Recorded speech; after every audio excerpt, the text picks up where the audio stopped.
ಈಗ ಆರಂಭವಾಗ್ತಾ ಇದೆ ದೇಶದ ತುಂಬಾ ದೊಡ್ಡ ವಿಚಾರಣೆ ಆಪ್ಕಿ ಅದಾಲತ್ ರಜತ್ ಶರ್ಮಾ ಅವರ ಜೊತೆಯಲ್ಲಿ.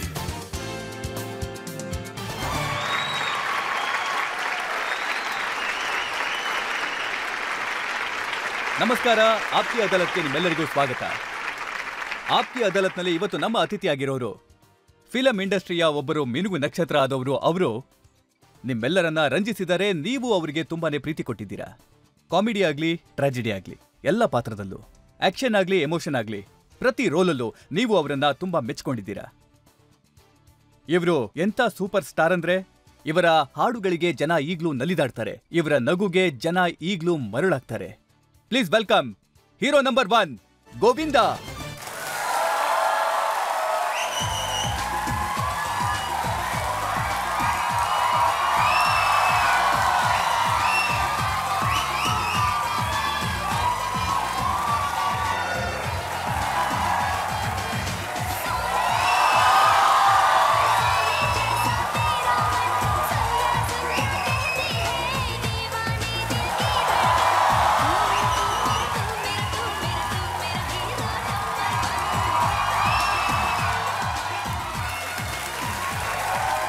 ನಮ್ಮ ಇವತ್ತಿನ ಶೋಗೆ ಜಡ್ಜ್ ಆಗಿರೋರು ಹೆಸರಾಂತ ಜರ್ನಲಿಸ್ಟ್, ಲೇಖಕ ಕೆಜಿ ಸುರೇಶ್.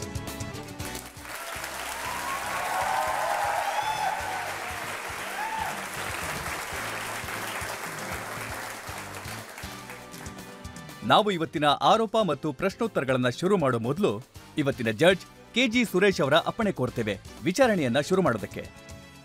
ಅದಾಲತ್ನ ವಿಚಾರಣೆ ಶುರುವಾಗಲಿ. ಈಗ ಶುರು ಮಾಡೋಣ ಇವತ್ತಿನ ವಿಚಾರಣೆ.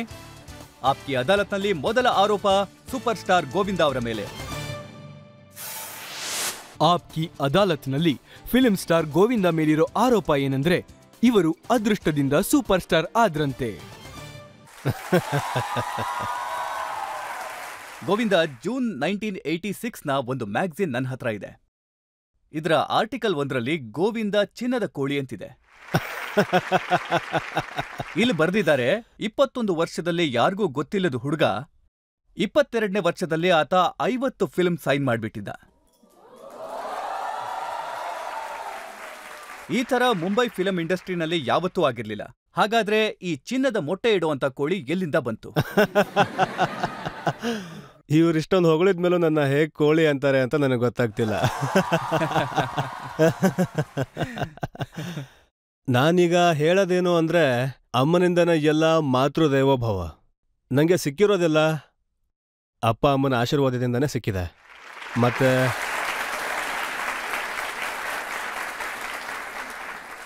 ವಿಶೇಷವಾಗಿ ಅಮ್ಮನ ಹೆಸರು ಯಾಕೆ ಹೇಳ್ತಿದ್ದೀನಿ ಅಂದರೆ, ಏನಂದ್ರೆ ನಾನು ಸುಮಾರು 14 ವರ್ಷದವನು ಇರಬೇಕಾದ್ರೆ ನಮ್ಮಮ್ಮ ನನಗೆ ಗಾಯತ್ರಿ ಉಪಾಸನೆ ಮಾಡಕ್ಕೆ ಹೇಳಿದ್ರು.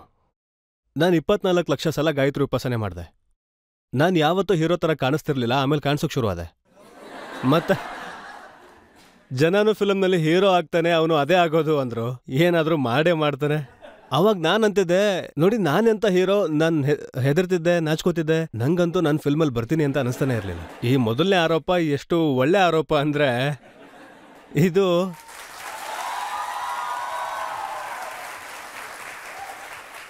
ಆರೋಪನೂ ಹೌದು, ಅಲ್ಲ ಅಂತಾನೂ ಅನ್ಬೋದು. ಈ ಮಾತು ನಿಜನಾ? ಅದೇನಂದ್ರೆ, ಪ್ರೊಡ್ಯೂಸರ್ಗಳಿಗೆ ನೀವು ಆಕ್ಟಿಂಗ್ ಮಾಡಿರುವಂತ ವಿಡಿಯೋ ಕ್ಯಾಸೆಟ್ಗಳನ್ನ ತಲುಪಿಸೋದಕ್ಕೆ ಅವರ ಕೆಲಸದವ್ರನ್ನೆಲ್ಲ ನೀವು ಬುಟ್ಟಿಗೆ ಹಾಕೊಂಡಿದ್ರಂತೆ. ಅದು ದೊಡ್ಡವ್ರ ಹತ್ರ ಟೈಮ್ ಇರೋದೇ ಇಲ್ಲ. ಜೊತೆಗವರು ಬೇಗ ಓದೋದು ಇಲ್ಲ. ಮತ್ತೆ ಅವರ ಯೋಚನೆ ಹೇಗಿರುತ್ತಂತ ಹೇಳ್ಬೋದು. ಇಷ್ಟುದ್ದ ಇದ್ದಾನೆ, ಟಫ್ ಆಗಿದ್ದಾನೆ, ಪರ್ಸ್ನಾಲಿಟಿ ಹಿಂಗಿದೆ ಅಂದರೆ ಇವನು ಹೀರೋ ಆಗೇ ಆಗ್ತಾನೆ ಅಂತಾರೆ. ವಾಯ್ಸ್ ಹಿಂಗಿದೆ ಅಂದರೆ ಇವನು ಹೀರೋ ಆಗೇ ಆಗ್ತಾನೆ ಅನ್ಕೋತಾರೆ. ಅದು ಬಡವ್ರು ಇರ್ತಾರೆ, ಮತ್ತೆ ಕಷ್ಟಪಟ್ಟು ಮೇಲ್ ಬಂದಿರ್ತಾರಲ್ಲ ಅವರು ಮನಸ್ಸನ್ನ ತುಂಬ ಚೆನ್ನಾಗಿ ಅರ್ಥ ಮಾಡ್ಕೋತಾರೆ. ಹಾಗೆ ನಾನು ಮಾಡ್ತಿದ್ದೆ, ಅವ್ರನ್ನೆಲ್ಲ ಪಟಾಯಿಸ್ತಿದ್ದೆ.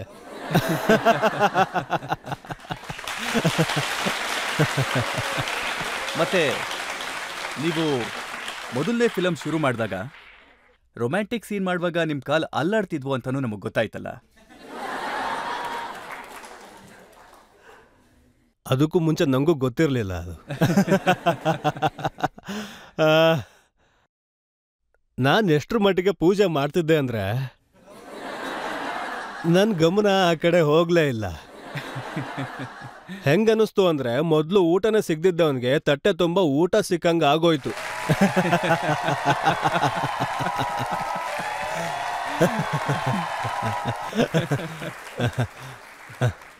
ನಾನು ಶೂಟಿಂಗ್ ಮಾಡ್ತಿದ್ದ ಟೈಮಲ್ಲಿ ಅದು ಪ್ರೀತಿಯ ಸರೋಜ್ ಅವ್ರು ನನಗೆ ನಾನು ಏನು ಕೇಳಿದ್ರು ಅಂದರೆ ಅವರು ನಂಗೆ ಹೇಳೋರು ಮೈಕಲ್ಲಿ ಅದನ್ನು ನನಗೆ, ಅಯ್ಯೋ ಏನು ಹಂಗೆ ಅಲ್ಲಾಡಿಸ್ತಾ ಇದೆಯಾ, ಯಾವತ್ತೂ ಹುಡುಗಿನ ಮುಟ್ಟೆ ಇಲ್ವ ನೀನು ಅಂದರು.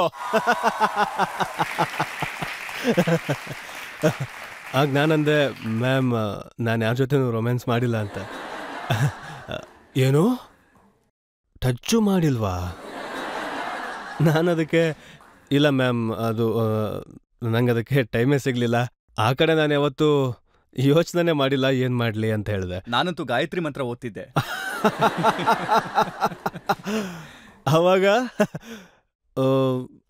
ಅವ್ರಿಗೆ ಒಬ್ಬರು ಅಸಿಸ್ಟೆಂಟ್ ಇದ್ರು, ಅವರು ಕರ್ನಾಟಕದವರು, ರಾಜಲಕ್ಷ್ಮಿ ಅಂತ. ಅವ್ರು ಹೇಳಿದ್ರು, ರಾಜಲಕ್ಷ್ಮಿ ಹೋಗಿ ಸ್ವಲ್ಪ ಹೇಳ್ಕೊಡು ಅವ್ರಿಗೆ. ನಾನಂತೂ ಹೆಂಗೆ ಹೇಳ್ಕೊಡ್ತಾರೇನೋ ಅನ್ಕೋತಿದ್ದೆ.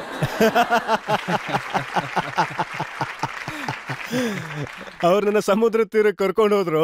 ಮತ್ತೆ ಗೋವಿಂದ್ ಅಲ್ಲಿಂದ ಓಡ್ಕೊಂಡು ಇಲ್ಲಿಗೆ ಬಾ, ಬಂದ ತಕ್ಷಣ ತಪ್ಕೊ ಅಂದ್ರು. ಮತ್ತೆ ನಾನು ತಪ್ಕೋತಿದ್ದಂಗೆ ಮುತ್ಕೊಡಕ್ ಶುರು ಮಾಡಿದ್ರು. ಈಗ ಸಮುದ್ರದೊಳಗೆ ನಂಗೆ ಸ್ವಿಮ್ಮಿಂಗ್ ಬರೋದು ನಂಗೆ ಬರಲ್ಲ ಅಂತ ಹೇಳಿದೆ. ಅವರು ಇರ್ಲಿ ಬಾ ಒಳಗಡೆ ಬಾ ಅಂತ ಹೇಳಿದ್ರು. ಮತ್ತೆ ಅವಾಗ ನಂಗೆ ಏನಂದ್ರೆ ಹಂಗಾಗೋಗಿತ್ತು. ಆದ್ರೂ ಸ್ವಲ್ಪ ಶೂಟಿಂಗ್ ಆಗೋಗಿತ್ತು. ಇವಾಗ ಸ್ವಲ್ಪ ದಿನದಲ್ಲೇ ನಾನು ಮಾಡ್ತಿದ್ದ ರೊಮ್ಯಾನ್ಸ್ಗೆ ಹುಡುಗಿರೇ ಅಲ್ಲೋಡೋಗೋರು.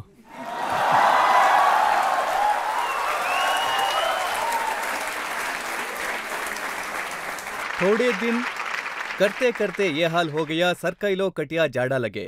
ಅದು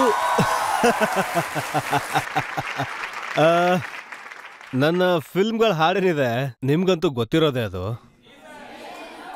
ಎಲ್ಲ ಹಾಡುಗಳು ತುಂಬಾ ಪವಿತ್ರವಾದವು. ಅದರಲ್ಲೂ ಸರ್ಕೇಲೋ ಕಟಿಯಾ ಜಾಡಾ ಲಗೆ, ಮಿರ್ಚಿ ಲಗೆ ತೋ ಮ್ಯಾಕ್ ಯಾಕರು, ಇವೆಲ್ಲ ನಾರ್ಮಲ್ ಥರ. ಹಾಗೆ ಅದು ಹಾಗೆ ಆಗೋಗಿತ್ತು. ಸೂಪರ್ ಹಿಟ್ ಹಾಡಾಯ್ತು. ಹಾಗೆ ಇದು ನಿಜ ಅಂತೀರಾ?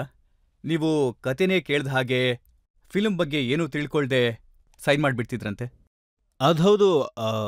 ಆ ಟೈಮಲ್ಲಿ ತುಂಬ ಬಡತನ ಮತ್ತೆ ಕಷ್ಟದಿಂದ ನಾನು ಬಂದಿದ್ರಿಂದ ನನಗೆ ಕೆಲಸ ಸಿಗ್ತಿದೆಯಲ್ಲ ಅನ್ನೋ ಖುಷಿ ಇತ್ತು. ಈಗ ಕೆಲಸ ಸಿಗ್ತಿರುವಾಗ ಅದರಲ್ಲೂ ನಾನು ಅವ್ರ ಹತ್ರ ಕೇಳ್ಬೇಕಾ, ಏನ್ ಮಾಡ್ತಾ ಇದಾರ, ಏನಾಗ್ತಿದೆ, ಇದರಲ್ಲಿ ಏನಿರುತ್ತೆ, ಆರ್ಟಿಸ್ಟ್ ಯಾರು ಏನೂ ಎತ್ತಾ ಇಲ್ಲ. ನಮ್ಮಮ್ಮ ನನಗೆ ಹೇಳಿದ್ರು, ಗೋವಿಂದ್ ಇದಂತೂ ಹಿಂಗೆ ಇರುತ್ತೆ. ಮೊದಲು ಮನುಷ್ಯ ಕಷ್ಟದಲ್ಲಿ ಕೆಲಸ ಹುಡುಕ್ತಾನೆ. ಯಾವಾಗ ಅವನು ಸಕ್ಸಸ್ ಆಗ್ತಾನೋ ಆಗ ಅವನು ಕೆಲಸದಲ್ಲಿ ಕಷ್ಟ ಹುಡುಕೋಕೆ ಶುರು ಮಾಡ್ತಾನೆ. ಈಗ ನಿಂಗೆ ಕೆಲಸ ಸಿಕ್ಕಿದೆ, ನೀನೀಗ ದೇವರಲ್ಲಿ ನಂಬಿಕೆ ಇಡು, ಮತ್ತೆ ಕೆಲಸ ಮಾಡ್ತಾ ಇರು, ಕಷ್ಟಪಡು, ಶ್ರದ್ಧೆಯಿಂದ ಮಾಡು. ಯಾವುದೇ ಕೆಲಸ ಮಾಡಿದ್ರು ಶ್ರದ್ಧೆಯಿಂದ ಮಾಡ್ತಾ ಹೋಗು. ಅದಾದ್ಮೇಲೆ ನಾನು ಶ್ರದ್ಧೆಯಿಂದ ಕೆಲಸ ಮಾಡಬೇಕು ಅನ್ಕೊಂಡೆ. ಅದರಲ್ಲಿ ಇನ್ನೇನ್ ಕೇಳೋದಿದೆ, ಏನ್ ಮಾಡ್ತಾ ಇದ್ದೀರಾ, ಇಲ್ಲೇನಿದೆ ಎತ್ತ ಅಂತೆಲ್ಲ. ಏನಂದ್ರೆ ಆದ್ರೂ ಅದರಲ್ಲಿ ಸ್ವಲ್ಪ ಹೋಗಿ ಹೇಳ್ತಿದ್ರಾ ಯಾವ ಸೀನ್ ಇದೆ, ಏನ್ ಮಾಡ್ಬೇಕು ಅಂತ? ಅಲ್ಲಿ ಗೊತ್ತಾಗೋದು ಇದಕ್ಕೆ ಸೆಟ್ ಮಾಡಿದ್ದಾರೆ ಅಂತ. ಕೆಲವು ಸಲ ಹೀಗೂ ಆಯ್ತಂತೆ, ಗೋವಿಂದ ಅವ್ರಿಗೆ ಬೇಕಾದಂಗೆ ಪೂರ್ತಿ ಸೀನ್ ಚೇಂಜ್ ಮಾಡ್ಬಿಡೋರಂತೆ. ನಾನು ಅವ್ರಿಗೆ ಕೇಳ್ತಿದ್ದೆ, ನೀವು ನಿಮ್ಗೋಸ್ಕರ ಫಿಲಮ್ ಮಾಡ್ತಾ ಇದಾರೆ ಪಬ್ಲಿಕ್ಕಿಗೋಸ್ಕರನಾ ಅಂತ. ಅವ್ರು ಹೇಳೋರು, ಇಲ್ಲ ಪಿಕ್ಚರ್ ಪಬ್ಲಿಕ್ಕಿಗೆ ಅಂತಾನೆ ಮಾಡ್ತಿದೀವಿ ಅಂತ. ಈ ತರ ಸೀನ್ಗಳನ್ನೆಲ್ಲ ಇಟ್ರೆ ನೀವು ಪಿಕ್ಚರ್ ಹೇಗ್ ಉಡುತ್ತೆ ಅಂತಿದ್ದೆ ನಾನು. ನೀವೀಗ ಹೇಗ್ ಮಾಡಿ ಆಗ ಅವರು ಕನ್ವಿನ್ಸ್ ಆಗೋಗ್ಬಿಡೋರು. ಮತ್ತೆ ಈಗ ಕ್ಯಾರೆಕ್ಟರ್ ಹೇಗಾಗೋದು? ಈಗ ಕೂಲಿ ನಂಬರ್ 1 ಅಲ್ಲಿ ಇರೋ ಕ್ಯಾರೆಕ್ಟರು ನೀವೇ ಕ್ರಿಯೇಟ್ ಮಾಡಿದ್ದ, ಹೆಂಗಾಯ್ತು? ನಾನು ಯಾವ್ಯಾವ ಪಾತ್ರಗಳನ್ನ ಫಿಲ್ಮ್ಗಳಲ್ಲಿ ಮಾಡ್ತಿದ್ದೆ ಅಥವಾ ಮಾಡಿದ್ನಲ್ಲ, ಆ ಎಲ್ಲ ಕ್ಯಾರೆಕ್ಟರ್ಗಳನ್ನು ನಾನು ಒಂದಲ್ಲ ಒಂದ್ ಕಡೆ ನೋಡಿರ್ತಿದ್ದೆ. ಅದರಲ್ಲಿ ಈ ಕ್ಯಾರೆಕ್ಟ್ರು ನಾನು ಎಲ್ಲೋ ನೋಡಿದ್ದೆ. ನಾನು ಹಾಗೆ ಯಾವುದೋ ಫಂಕ್ಷನಲ್ಲಿ ನೋಡಿದ್ದೆ ಅವನನ್ನ. ಅವ್ರ ಕಣ್ಣು ಆಚೆ ಬಂದ್ಬಿಟ್ಟಿದ್ವು. ಆಗ ನನ್ನ ಕಣ್ಗಳು ಅವ್ರ ಕಣ್ಣು ಜೊತೆ ಸೇರ್ಬಿಟ್ವು. ಅದೇ ನೋಡಿದ್ರಲ್ಲ ನೀವು.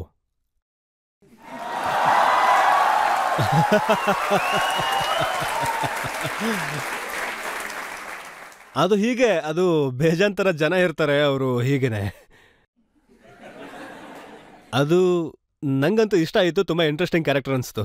ಆಮೇಲೆ ನಾನು ಅನ್ಕೊಂಡೆ ಇವ್ರನ್ನ ಏನಾಗ್ತಿದೆ ಅಂತ ಕೇಳಬೇಕು ಅಂತ. ಅಷ್ಟರಲ್ಲಿ ಪೊಲೀಸರೇ ಕೇಳ್ಬಿಟ್ರು, ಏನೋ ಯಾರೋ ನೀನು, ಎಲ್ಲಿಂದ ಬಂದೆ, ಇಲ್ಲೇನು ಮಾಡ್ತಾ ಇದೀಯಾ ಅಂತ ಅವ್ರಿಗೆ. ಅವರವಾಗ ಕಣ್ಣು ಯಾರಿಗೋ ಬಿಡ್ತಾ ಇದೆಯಾ ಅಂದರು. ಅದಕ್ಕೆ ಅವ್ರಂದ್ರು, ಅಯ್ಯೋ ಏನ್ ತೋರ್ಸೋದು ಸರ್, ನನ್ನ ಕಣ್ಣೇ ಹಿಂಗಿದೆ ಸರ್ ಅಂತ.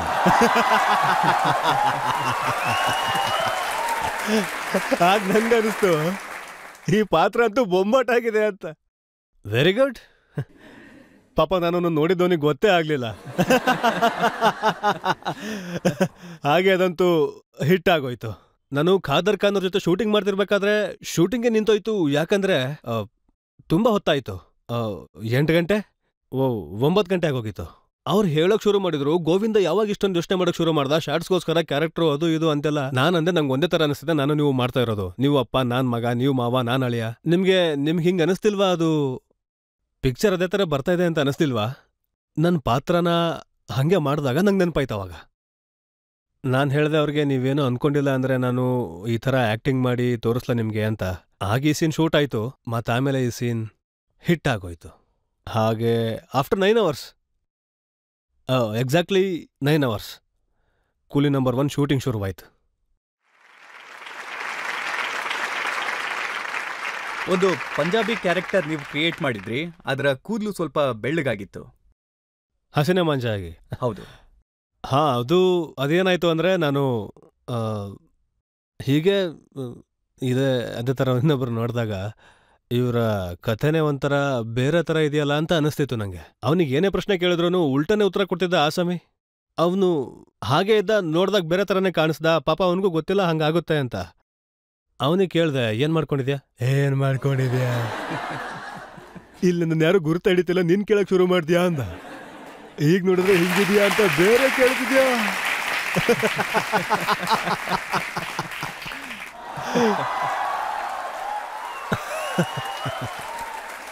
ನಂಗೂ ಅವಾಗ ಅನ್ನಿಸ್ತು, ಚೆನ್ನಾಗಿದೆಯಲ್ಲ, ಮಾಡ್ಬೋದು.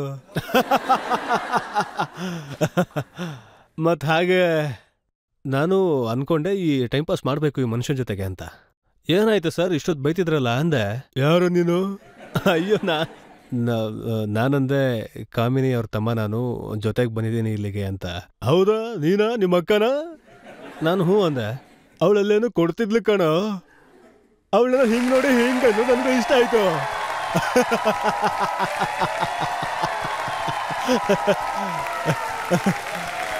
ನನಗೂ ಅದಿಷ್ಟ ಆಯ್ತು. ಆಮೇಲೆ ನಾನು ಅಂದ್ಕೊಂಡೆ, ಚೆನ್ನಾಗಿದೆ. ಆ ಫಿಲ್ಮ್ ಶೂಟಿಂಗ್ ನಡೀತಿತ್ತಲ್ಲ ಅವತ್ತು, ಅಲ್ಲಿ ಹಾಗೆ ಸಂಜಯ್ ದತ್ ಅವ್ರು ಬಂದಿದ್ರು, ಆರ್ಟಿಸ್ಟ್ಗಳು ಇದ್ರು.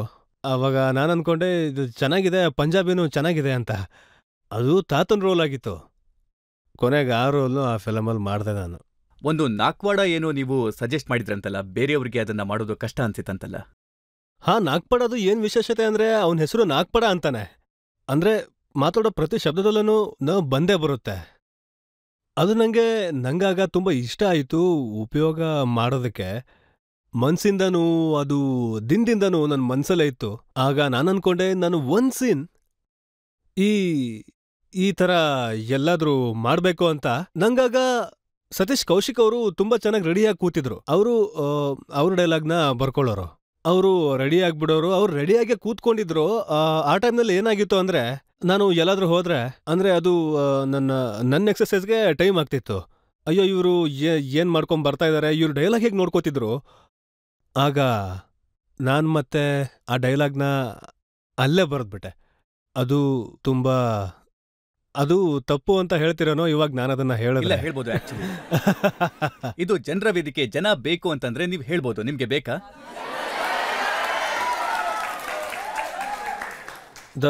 ದಯವಿಟ್ಟು ನನ್ನ ಪೋಲಿ ಅಂತ ಡಿಕ್ಲೇರ್ ಮಾಡ್ಬಿಡಿ ನೀವು. ಲಕ್ಕಡಿ ಪಕ್ಕಡಿ ಸುಮ್ಮನೆ ಊಟ ಮಾಡಿ ಮಲ್ಕೋ ಹೋಗ್ರ ಚಿಂಟು ಪಿಂಟುಗಳ. ಈ ಬಂಟಿ ಹತ್ರ ಬಂದು ಸುಮ್ಮನೆ ಗಂಟೆ ಹೊಡೆದನ್ನ ಬಿಟ್ಬಿಡಿ. ನೀವೆಲ್ಲರೂ ಚಿಕ್ಕ ಮಕ್ಕಳ ಹತ್ರ ಬಾಯಿ ಮುಚ್ಕೊಂಡು ಸೈಲೆಂಟ್ ಆಗಿದ್ರೆ ಒಳ್ಳೇದು, ಇಲ್ಲಾಂದ್ರೆ ಬಾರ್ಸಾಕ್ಬಿಡ್ತೀನಿ.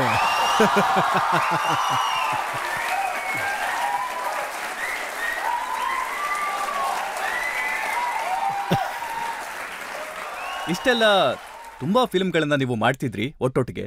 ಮತ್ತೆ ನಿಮ್ಗೆ ಪ್ರೊಡ್ಯೂಸರ್ಗಳನ್ನ ಮೀಟ್ ಮಾಡೋದಕ್ಕೆ ಟೈಮೇ ಸಿಗ್ತಾ ಇರ್ಲಿಲ್ಲ ಅನ್ಸುತ್ತೆ. ಅವ್ರು ನಿಮ್ಮನ್ನ ಹೇಗೆ ಹುಡುಕ್ತಿದ್ರು?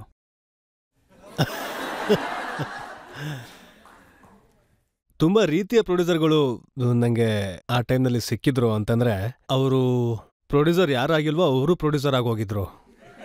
ಹೆಂಗಂದ್ರೆ ಫೈನಾನ್ಸರ್ನ ಪುಸ್ಲಾಯಿಸಿ ಅವ್ರನ್ನ ಸೆಟ್ಟಿಗೆ ಕರ್ಕೊಂಡು ಬರೋರು. ಮತ್ತೆ ಸೆಟ್ನಲ್ಲಿ ನನಗೆ ಹೇಳೋರು, ಇವ್ರು ಬಂದಿದ್ದಾರೆ, ನೀವು ಸ್ವಲ್ಪ ನನಗೆ ರೆಸ್ಪೆಕ್ಟ್ ಕೊಡಿ, ಪ್ರೀತಿಯಿಂದ ಮಾತಾಡಿ ನಿಮ್ಮ ರಿಲೇಶನ್ಶಿಪ್ ಚೆನ್ನಾಗಿದೆ ಅಂತ ಅವ್ರಿಗೆ ಅನ್ಸ್ಬೇಕು. ನಾನು ಕೇಳಿದೆ ನಿಮ್ಮ ಹತ್ರ ದುಡ್ಡಿಲ್ವಾ ಅಂತ. ಅಯ್ಯೋ ಬಂದಿದಾರಲ್ಲ, ಈಗ ಹೇಗೋ ಬರುತ್ತೆ. ಶುರು ಅಂತೂ ಮಾಡಿದೀವಲ್ಲ ನಾವು. ದುಡ್ಡಿಲ್ಲ ಅಂದ್ರೂ ಪಿಕ್ಚರ್ ಶುರು ಮಾಡ್ಬಿಟ್ರ ಅಂತಿದ್ದೆ ನಾನು. ಹೀಗೆ ತುಂಬಾ ಜನ ಇದ್ರು ಅನ್ಕೊಳ್ಳಿ. ಈಗ ನನ್ನ ಟಾಪ್ ಪ್ರೊಡ್ಯೂಸರ್ ಯಾರಿದ್ರು ಅವ್ರಿಗೆ ಹೆಂಗ್ ಗೊತ್ತಾಗ್ತಿತ್ತು ಅವ್ರಿಗೆ ನನ್ನ ಹತ್ರ ಡೇಟ್ಸ್ ಇಲ್ಲ, ಶೂಟಿಂಗಿಗೆ ಬರ್ತಾನ, ಹೆಂಗ್ ಬರ್ತಾನೆ, ಮಾಡ್ತಾನ ಮಾಡಲ್ವಾ, ಏನಾಗುತ್ತೆ ಅನ್ಕೋತಿದ್ರು. ಅವ್ರ ನನ್ನ ಹತ್ರ ಬರ್ತಾನೂ ಇರಲಿಲ್ಲ, ಬರೋರೆಲ್ಲ ಇಂಥವ್ರೇ ಆಗಿದ್ರು. ಅದಕ್ಕೆ ಸ್ವಲ್ಪ ನನಗೆ ಏನು ಮಾಡ್ಕೊಂಡ್ಬಿಟ್ಟೆ ನಾನು ಅಂತ ಅನಿಸ್ತಿತ್ತು ಅವಾಗವಾಗ. ನಾನು ಪ್ರೀತಿಯ ದಿಲೀಪ್ ಸರ್ಗೆ ಥ್ಯಾಂಕ್ಸ್ ಹೇಳೋದಕ್ಕೆ ಇಷ್ಟಪಡ್ತೀನಿ. ಯಾಕಂದರೆ ಅವರೇ ನಂಗೆ ಹೇಳಿದ್ರು, ಗೋವಿಂದ್ ನೀನು 25 ಫಿಲಮ್ ಬಿಟ್ಬಿಡು ಅಂತ. ನಾನಂದೆ, 25 ಸಿನಿಮಾನ ಬಿಟ್ಬಿಡ್ಲಾ? ನಾನಾಗಲೇ ದುಡ್ಡು ಖರ್ಚು ಮಾಡಿಬಿಟ್ಟಿದ್ದೀನಲ್ಲ. ಎಲ್ಲಿಂದ ತಗೊಂಡು ನೀನೇನು ಮಾಡ್ತೀಯೋ ಇಲ್ಲಿಂದ ಈ ಫಿಲ್ಮಿಂದ ಆಚೆ ಬಾ ನೀನು ಅಂದರು. 25 ಸಿನಿಮಾನ ಬಿಟ್ಬಿಟ್ಟೆ.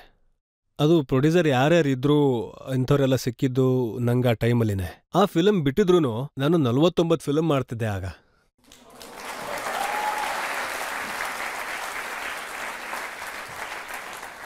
ನಾನು ಕೇಳಿರೋದೇನೆಂದ್ರೆ, ನೀವು ತುಂಬಾ ಸಲ ಸೆಟ್ಟಲ್ಲೇ ಮಲ್ಕೊಂಡು ಬಿಡ್ತಿದ್ರಂತೆ. ಸರ್, ಮಲ್ಗೋದೇನು ಬಂತು ನನಗೆ? ಅದು ಅನ್ಸಿರೋದೇನು ಅಂದರೆ, ನಾನು ಹೀರೋ ಆದಾಗಿಂದನೂ 3-4 ಸಲ ನಾನು ಮಲಗಿರೋದು ಯಾವಾಗ ಅಂದರೆ, ಅದು ನನ್ನ ಕಣ್ಣು ತಾನೇ ಮುಚ್ಕೊಂಡು ಕಣ್ಣು ತೆಗೆದಾಗ, ಹಾಸ್ಪಿಟಲಿಂದ ಆಚೆ ಬಂದಾಗ. ಯಾಕಂದರೆ ನಂಗೆ ಯಾಕೆ ಹಂಗೆ ಅನಿಸಿತ್ತು ಅಂದರೆ, ನಂಗೆ ಕೆಲಸ ಸಿಕ್ಬಿಟ್ಟಿದೆ ಆಗ. 15 ದಿನಕ್ಕೆ ಶೂಟಿಂಗ್ ಇರ್ತಾ ಇತ್ತು. ಎಲ್ಲಿ ಗ್ಯಾಪ್ ಸಿಗುತ್ತೋ ಹಾಗೆ ತೂಗುಡಿಸ್ತಾ ಇದ್ದೆ ನಾನು. ಬರೀ ತೂಗುಡಿಸಿದ್ದೆ ನಾನು, ನಿದ್ದೆ ಮಾಡ್ತಾ ಇರಲಿಲ್ಲ. ಈಗ ಇಷ್ಟೊಂದು ಶಕ್ತಿ ಎಲ್ಲಿಂದ ಬಂತು ಅಂತ. ನಾನೀಗ ನೋಡ್ತಿರೋ ಯಂಗ್ಸ್ಟರ್ಸ್ ಇದಾರಲ್ಲ, ನಾನು ಅವ್ರಿಗೆ ಹೇಳೋದೇನು ಅಂದರೆ, ದಯವಿಟ್ಟು ಯೋಗ ಪ್ರಾಣಾಯಾಮ ಮಾಡಿ. ಅದು ಏನಂದರೆ, ಒಂದು ಸಹಜ ರೂಪದಲ್ಲೇ ಒಳಗಡೆ ಒಂದು ಶಕ್ತಿ ಹುಟ್ಟುತ್ತಲ್ಲ, ಅದು ಡಿಫಿಕಲ್ಟ್. ಈ ಜಿಮ್ಮೆಲ್ಲ ಮಾಡ್ತಾರಲ್ಲ, ಅದು ಡಿಫ್ರೆಂಟು. ಈ ಯೋಗ ಪ್ರಾಣಾಯಾಮ ಮಾಡೋರಲ್ಲಿ ಅವ್ರಿಗೆ ಸಹಜವಾಗೇ ಇರುತ್ತೆ. ಯಾವ್ದು ಸಹಜವಾಗಿ ಬರುತ್ತೋ ಅದು ಸರಳವಾಗೇ ಇರುತ್ತೆ. ಅವ್ರಿಗೆ ಬೇಗ ಸುಸ್ತಾಗಲ್ಲ. ಅದಕ್ಕೆ ನಂಗೂ ಸುಸ್ತಾಗ್ತಾ ಇರಲಿಲ್ಲ ತುಂಬ ಹೊತ್ತಾದ್ರೂ. ಆಗ ಹಾಗೆ ಇರ್ತಿತ್ತು ಸರ್, ಮಲಗ್ತಾನೆ ಇರಲಿಲ್ಲ. ಇಷ್ಟೆಲ್ಲ ಆದ್ಮೇಲೂ ಕೂಡ ಫಿಲ್ಮ್ ಇಂಡಸ್ಟ್ರಿನಲ್ಲಿದ್ದವರು ಗೋವಿಂದ ಬಿ ಗ್ರೇಡ್ ಆಕ್ಟರ್ ಅಂತ ಇದ್ರಲ್ಲ, ಅದು ನನ್ನ ಸೌಭಾಗ್ಯ. ಅವರೆಲ್ಲ ಆ ಥರ ಯೋಚನೆ ಮಾಡ್ತಾ ಇದ್ದಿದ್ದು. ಹೇಗಡೆ ಅನ್ಕೊಂಡಿದ್ರೆ ಹೇಗೆ ನಡೆಸ್ಕೋತಿದ್ರೋ ಏನೋ ಅವ್ರು ನನ್ನ.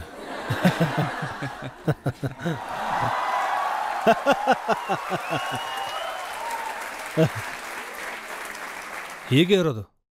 ಎಷ್ಟು ಹೆದರ್ಸಿದ್ರು ಅಂತ ಮಾತ್ರ ಕೇಳಲೇಬೇಡಿ ನೀವು. ನನ್ನ ಹತ್ರ ಬಂದು ನಮ್ಮ ಫಿಲ್ಮ್ ಓಡದೇ ಇದ್ದಾಗಲೆಲ್ಲ ಅವರು ಏನು ಹೇಳೋರು ಅಂದರೆ, ನೀವು ಅಪ್ರಯೋಜಕರು ಅಂತ.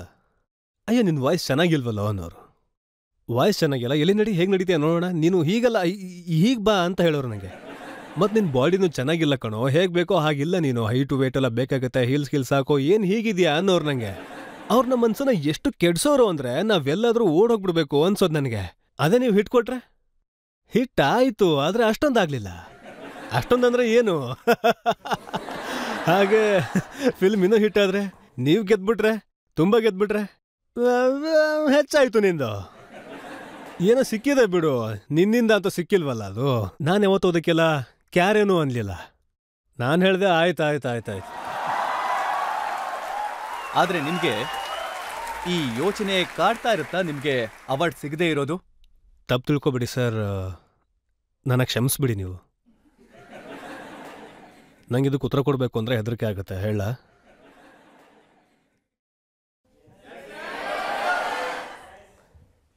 ನಾನು ಕೊಂಡ್ಕೊಂಡಿಲ್ಲ.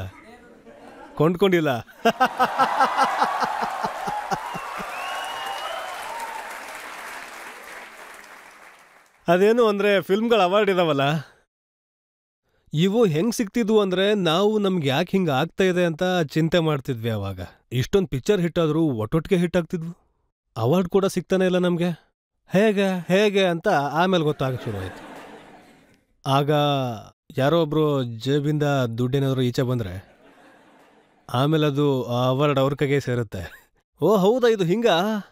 ಆಮೇಲೆ ಅವ್ರು ನನ್ನ ಅವಾರ್ಡ್ಸ್ಗೆ ಅಂತ ಕರೆದಾಗ ನಾನು ಹೇಳ್ತಿದ್ದೆ, ನೋ ಪರ್ಫಾರ್ಮ್ ಮಾಡಬೇಕು ಅಂದರೆ ಮಾಡ್ತೀನಿ, ದುಡ್ಡು ಕೊಟ್ಟರೆ ಬರ್ತೀನಿ ನಾನು ಅಂತಿದ್ದೆ. ಇಲ್ಲಾಂದ್ರೆ ಸಾರಿ ಬರಲ್ಲ ಅಂತಿದ್ದೆ. ಅಲ್ಲಿಗೆ ಹೋಗ್ತಾನೆ ಇರಲಿಲ್ಲ ನಾನು.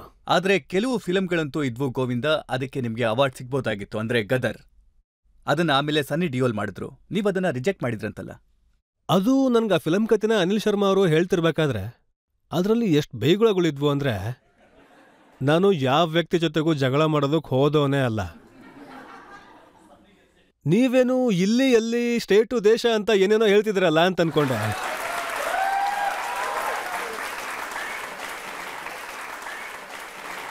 ನಾನು ಹೇಳಿದೆ ನಮ್ಮಮ್ಮ ಅವರು ನನಗೆ ಫಿಕ್ಸ್ಡ್ ಅಂಶಗಳನ್ನ ಹೇಳ್ಬಿಟ್ಟಿದ್ದಾರೆ.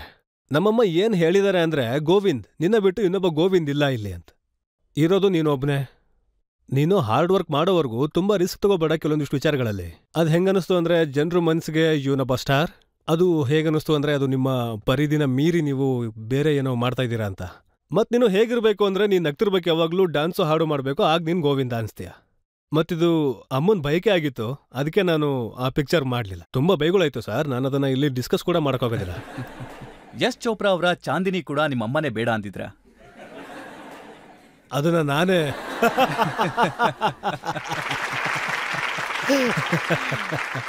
ಚಾಂದಿನಿನಲ್ಲಿ ಇದ್ದಿದ್ದ ಪಾತ್ರ ಇದೆಯಲ್ಲ, ಅವನು ಹ್ಯಾಂಡಿಕ್ಯಾಪ್ಟ್ ಆಗೋಗ್ಬಿಡ್ತಾನೆ. ನಾನು ಗೋವಿಂದ ನಾನಂದೆ ಓಡಲ್ಲ ಸರ್. ಏನಾಯ್ತು ಅಂದರೆ ಸರ್, ಹೇಳಬೇಕು ಅಂದರೆ ನನಗೆ ಆ ಫಿಲಮ್ನ ಹಾಡುಗಳು ಸೂಪರ್ ಹಿಟ್ ಅನಿಸ್ತಾ ಇತ್ತು, ಮತ್ತು ಆ ಫಿಲ್ಮ್ ಹಾಡಿಂದನೇ ಓಡುತ್ತೆ ಅನಿಸ್ತಿತ್ತು. ಅದು ಹಾಗೆ ಆಯಿತು. ಇನ್ನೊಬ್ರು ದೊಡ್ಡ ಡೈರೆಕ್ಟರ್ ನಿಮ್ಗೆ ಒಂದು ರೋಲ್ ಆಫರ್ ಮಾಡಿದ್ರಂತೆ, ದೇವ್ದಾಸ್ನಲ್ಲಿ ಶಾರುಖ್ ಖಾನ್ ಜೊತೆಗೆ, ಚುನ್ನಿಲಾಲ್ ಅಂತ. ಹೌದು, ನಾನು ಅವ್ರನ್ನ ಕೇಳ್ತಿದ್ದೆ, ನನ್ನಲ್ಲಿ ಚುನ್ನಿಲಾಲ್ ಎಲ್ಲಿ ಕಳಿಸ್ತಿದ್ದಾನೆ, ಕುಡಿಸಿ ಅವನಿಗೆ.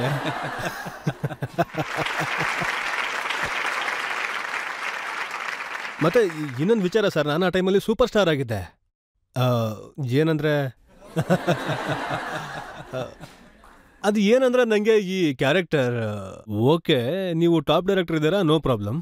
ಆದರೆ ನೀವು ನನಗೆ ಕ್ಯಾರೆಕ್ಟರ್ ರೋಲ್ ಕೊಡ್ತಾ ಇದ್ದೀರಾ, ಸ್ಟಾರಿಂದ ಕೆಳಗಿಳಿಸೋದು ಯಾಕೆ ಅಂತ. ಆಯಿತು, ನೀವು ಒಂದು ಕೆಲಸ ಮಾಡಿ, ಈಗ ಶಾರುಖ್ ಹತ್ರ ಹೋಗಿ ಹೇಳಿ ನನಗೆ ಹೇಳೋದಕ್ಕೆ. ಹೀಗೆ ಅದು ಫ್ರೆಂಡ್ಶಿಪ್ಗೋಸ್ಕರ ಫಿಲ್ಮ್ ಮಾಡೋದಾ?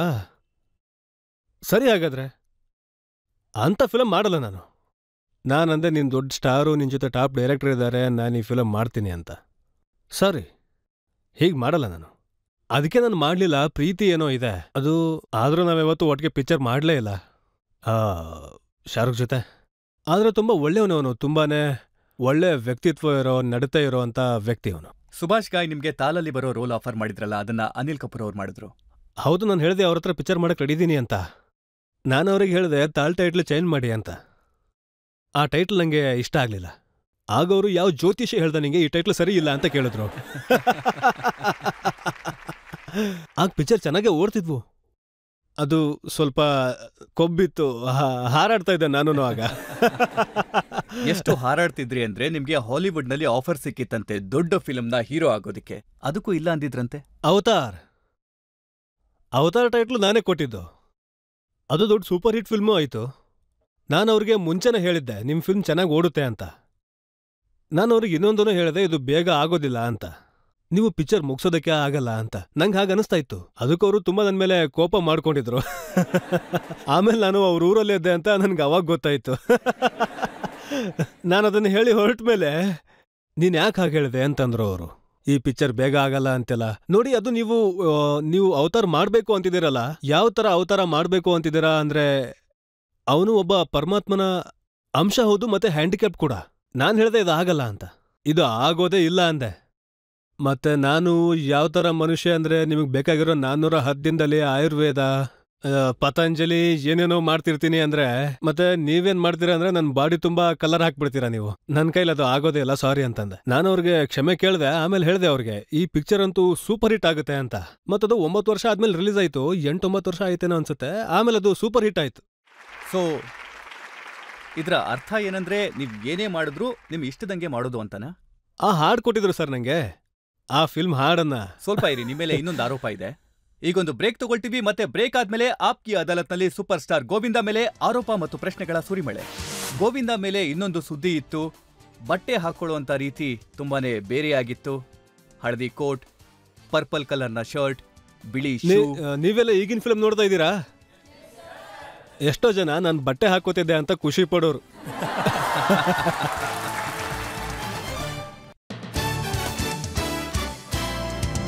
Welcome back. ಆಪ್ಕಿ ಅದಾಲತ್ನಲ್ಲಿ ಇವತ್ತು ನಮ್ಮ ಅತಿಥಿಯಾಗಿರೋರು ಹೀರೋ ನಂಬರ್ 1 ಗೋವಿಂದ. ಆಪ್ಕಿ ಅದಾಲತ್ನಲ್ಲಿ ಮುಂದಿನ ಆರೋಪ. ಆಪ್ಕಿ ಅದಾಲತ್ನಲ್ಲಿ ಫಿಲ್ಮ್ ಸ್ಟಾರ್ ಗೋವಿಂದ ಮೇಲೆ ಇರೋ ಆರೋಪ ಏನು ಅಂತಂದ್ರೆ ಅವ್ರಿಗೆ ಬೇಕಾದನ್ನೇ ಮಾಡೋದು ಅಂತ. ನೀವು ಹೆಮ್ಮೆಯಿಂದ ಹೇಳ್ಕೊತಿದ್ರಲ್ಲ, ನಾನ್ ಬೇಕಾದ್ರೆ ಇದನ್ ಮಾಡ್ತೀನಿ, ನಾನ್ ಬೇಕಾದ್ರೆ ಅದನ್ ಮಾಡ್ತೀನಿ, ನನ್ನ ಇಷ್ಟ ಅಂತ. ನೀವು ಯಾವ ಫಿಲಂ ಮಾಡಿದ್ರು ನಿಮ್ಮ ಇಷ್ಟದ ಹಾಗೆ ಮಾಡ್ತಿದ್ರಾ? ಯಾರ ಮಾತನ್ನು ಕೇಳ್ತಿರ್ಲಿಲ್ವಾ? ತುಂಬ ಜನ ನಿಮ್ಮ ಜೊತೆ ಸೇರೋದು ಯಾಕೆ ಅಂದರೆ ಅವರು ನಿಮ್ಮಿಂದ ಲಾಭ ಬಯಸ್ತಾ ಇರ್ತಾರೆ. ಅದಕ್ಕೆ ನಾನು ಹೇಳೋದೇನೆಂದ್ರೆ, ನಿಮಗೆ ಸಿಗೋ ಸಾಕಷ್ಟು ಫಿಲ್ಮ್ಗಳಿರ್ತಾವಲ್ಲ, ಅದರಲ್ಲಿ ಬಹಳಷ್ಟು ಸೀನ್ಗಳಿರ್ತವೆ. ಅಂದರೆ ಈಗ ಜನ ಅದನ್ನು ನೋಡಿ ಚೀತು ಅನ್ನೋಕ್ಕೆ ಶುರು ಮಾಡ್ತಾರೆ, ಮತ್ತೆ ಫಿಲ್ಮ್ನ ಬಹಿಷ್ಕಾರನೂ ಮಾಡಬೇಕು ಅಂತ ಹೇಳ್ತಾ ಇರ್ತಾರೆ. ಅವ್ರಿಗೆ ಇದೆಲ್ಲ ತುಂಬ ಒಳ್ಳೆ ಪಬ್ಲಿಸಿಟಿ ಅಂತ ಅನಿಸ್ತಾ ಇರುತ್ತೆ. ನಾನಿದ್ಯಾವ ಪಬ್ಲಿಸಿಟಿ, ಇದೆಲ್ಲ ಆಗ್ಬಾರ್ದಿತ್ತು ಅನ್ಕೋತಿದ್ದೆ. ಹೇಗ್ ಬದಲಾಯಿಸ್ತಾ ಇದ್ರಿ? ಒಂದೆರಡು ಎಕ್ಸಾಂಪಲ್ನ ಹೇಳ್ಬೋದಾ? ನೀವು ಸೀನ್ನ ಹೇಗ್ ಬದಲಾಯಿಸ್ತಿದ್ರಿ ಅಂತ? ತುಂಬ ಭಯಂಕರ ಸರ್, ನಾನು ಕ್ಷಮೆ ಪ್ರಾರ್ಥನೆ ಮಾಡೋಕ್ಕೆ ಇಷ್ಟಪಡ್ತೀನಿ. ತುಂಬ ಭಯಂಕರವಾಗಿದೆ. ಅಮಿತಾಬ್ ಬಚ್ಚನ್ ಅವ್ರ ಜೊತೆ ಬಡೇ ಮಿಯಾ ಚೋಟ ಮಿಯಾ ಶುರು ಆದಾಗ ಆ ಪಿಕ್ಚರ್ನ ಶುರು ಮಾಡೋವಂಥ ಸ್ಥಿತಿಯಲ್ಲಿ ನಾನಿರಲಿಲ್ಲ. ಯಾಕಂದರೆ ನನ್ನಮ್ಮ ತೀರ್ಕೊಂಡಿದ್ರು, ಮತ್ತು ನಾನು ಆ ಫಿಲಮಿಂದ ಆಚೆ ಬರಬೇಕು, ಇದನ್ನು ಬಿಟ್ಬಿಡ್ಬೇಕು ಅಂದ್ಕೊಂಡಿದ್ದೆ. ಹೆಂಗೋ ನಾನು ಆ ಗೊಂದಲದಿಂದ ಆಚೆ ಬಂದೆ, ಮತ್ತೆ ಹೆಂಗಿದ್ರು ಫಿಲ್ಮ್ ಶುರು ಆಗ್ತಿತ್ತಲ್ಲ, ಕಾಮಿಡಿ ಮಾಡೋಕ್ಕೆ ನಗ್ತಾ ಇರೋಕ್ಕೆ ನನಗೆ ಮನಸ್ಸೇ ಇರಲಿಲ್ಲ. ಮತ್ತೆ ಪ್ರೀತಿ ಅಮಿತಾಬ್ ಬಚ್ಚನ್ ಅವ್ರಿಗೆ ಆ ಫಿಲಮ್ ನೋಡೋದು ತುಂಬ ಮುಖ್ಯವಾಗಿತ್ತು. ಅವಾಗ ಆ ಫಿಲಮು ಓಡಲೇಬೇಕಿತ್ತು. ಮತ್ತೆ ಹಾಗೆ ಏನು ಅಂದರೆ, ಆ ಫಿಲಮ್ದು ತುಂಬ ದೊಡ್ಡ ಸೀನ್ ಏನು ಬರುತ್ತಲ್ಲ, ಏನಪ್ಪ ಬಾದ್ಶಾ, ನನ್ನನ್ನು ನಿನ್ನ ಅನಾರ್ಕಲಿ ಅನ್ಕೊಂಡ್ಯಾ ಹೇಗೆ? ಎಷ್ಟು ಕುಣಿತಾ ಇದೀಯ ನೀನು?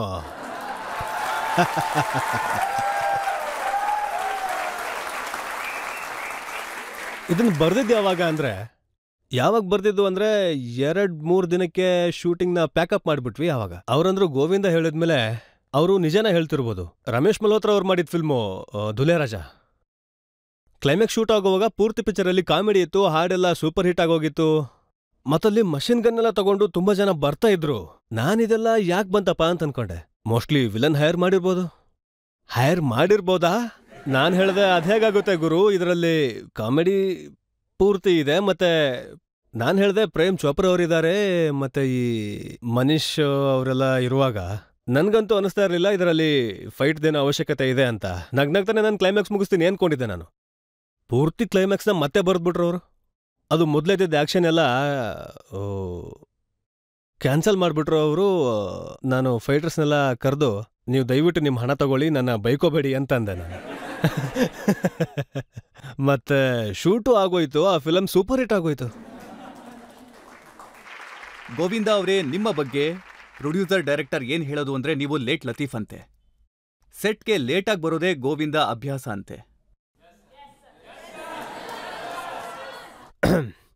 ನಾನು ಯಾವತ್ತೂ ಟೈಮಿಗೆ ಬಂದೇ ಇಲ್ಲ.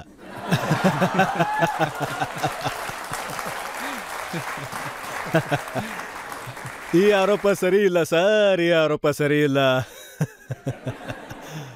ನೋಡಿ, ನೀವು ಆಪ್ಕಿ ಅದಾಲತ್ಗೆ ಬರೋದಕ್ಕೇನೆ 25 ವರ್ಷ ಮಾಡ್ಬಿಟ್ರಿ.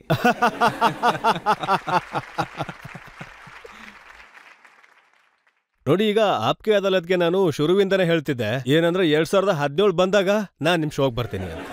ನೋಡಿ, ನಿಮ್ಗೆ ಏನ್ ಹೆಸರು ಬಂದಿದ್ಯಲ್ಲ, ಆ ಹೆಸರು ನಿಮ್ಮ ಡ್ಯಾನ್ಸ್ ಮಾಡೋ ರೀತಿಯಿಂದನೇ ಬಂದಿರೋದು. ಈ ತರ ಡ್ಯಾನ್ಸರ್ ಫಿಲಂ ಇಂಡಸ್ಟ್ರಿನಲ್ಲಿ ಇನ್ಯಾರೂ ಇಲ್ಲ. ಹೀಗೆ ನೀವು ನಿಮ್ಮ ಮನ್ಸಿಗೆ ಬಂದಂಗೆ ಡ್ಯಾನ್ಸ್ ಮಾಡೋದನ್ನ ನೀವು ಎಲ್ಲಿಂದ ಕಲ್ತ್ಕೊಂಡ್ರಿ?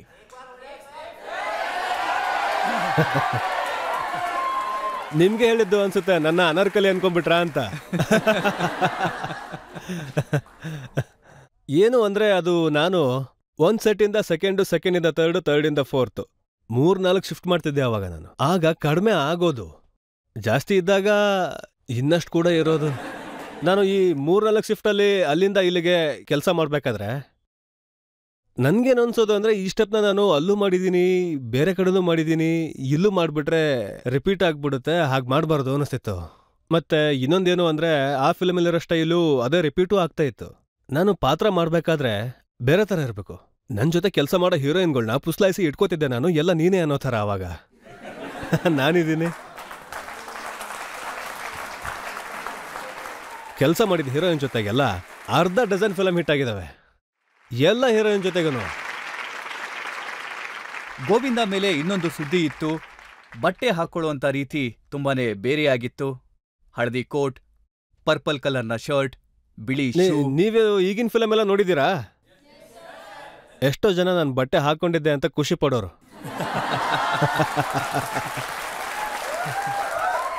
ಇತ್ತೀಚೆಗೆ ರಣವೀರ್ ಸಿಂಗ್ ನಿಮ್ ಹಾಗೇನೆ ಕಾಣಿಸ್ತಾರೆ. ರಣವೀರ್ ಸಿಂಗ್ ಇದನ್ನಲ್ಲ, ನಾನು ಅವನನ್ನ ಮೀಟು ಮಾಡಿದ್ದೀನಿ, ನೀನು ಸೂಪರ್ ಸ್ಟಾರ್ ಅಂತ ಹೇಳಿದ್ದೀನಿ ಅವನಿಗೆ.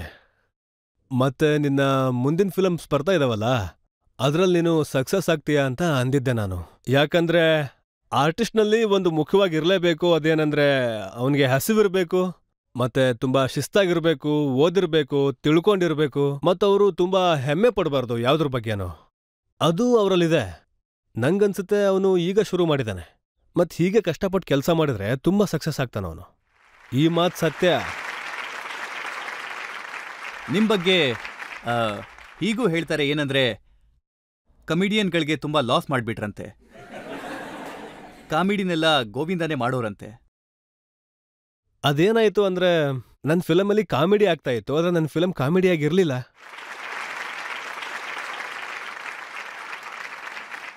ಮತ್ತೆ ಪ್ರೀತಿಯ ದಿಲೀಪ್ ಸರ್ ನಂಗೆ ಏನ್ ಹೇಳಿದ್ರಂದ್ರೆ, ಗೋವಿಂದ ನೀನು ಟ್ರಾಜಿಡಿ ಫಿಲ್ಮ್ ಮಾಡ್ಬೇಡ ಕಣ ಅಂತ. ಅದು ನಂಗೆ ಸೂಟ್ ಆಯ್ತು.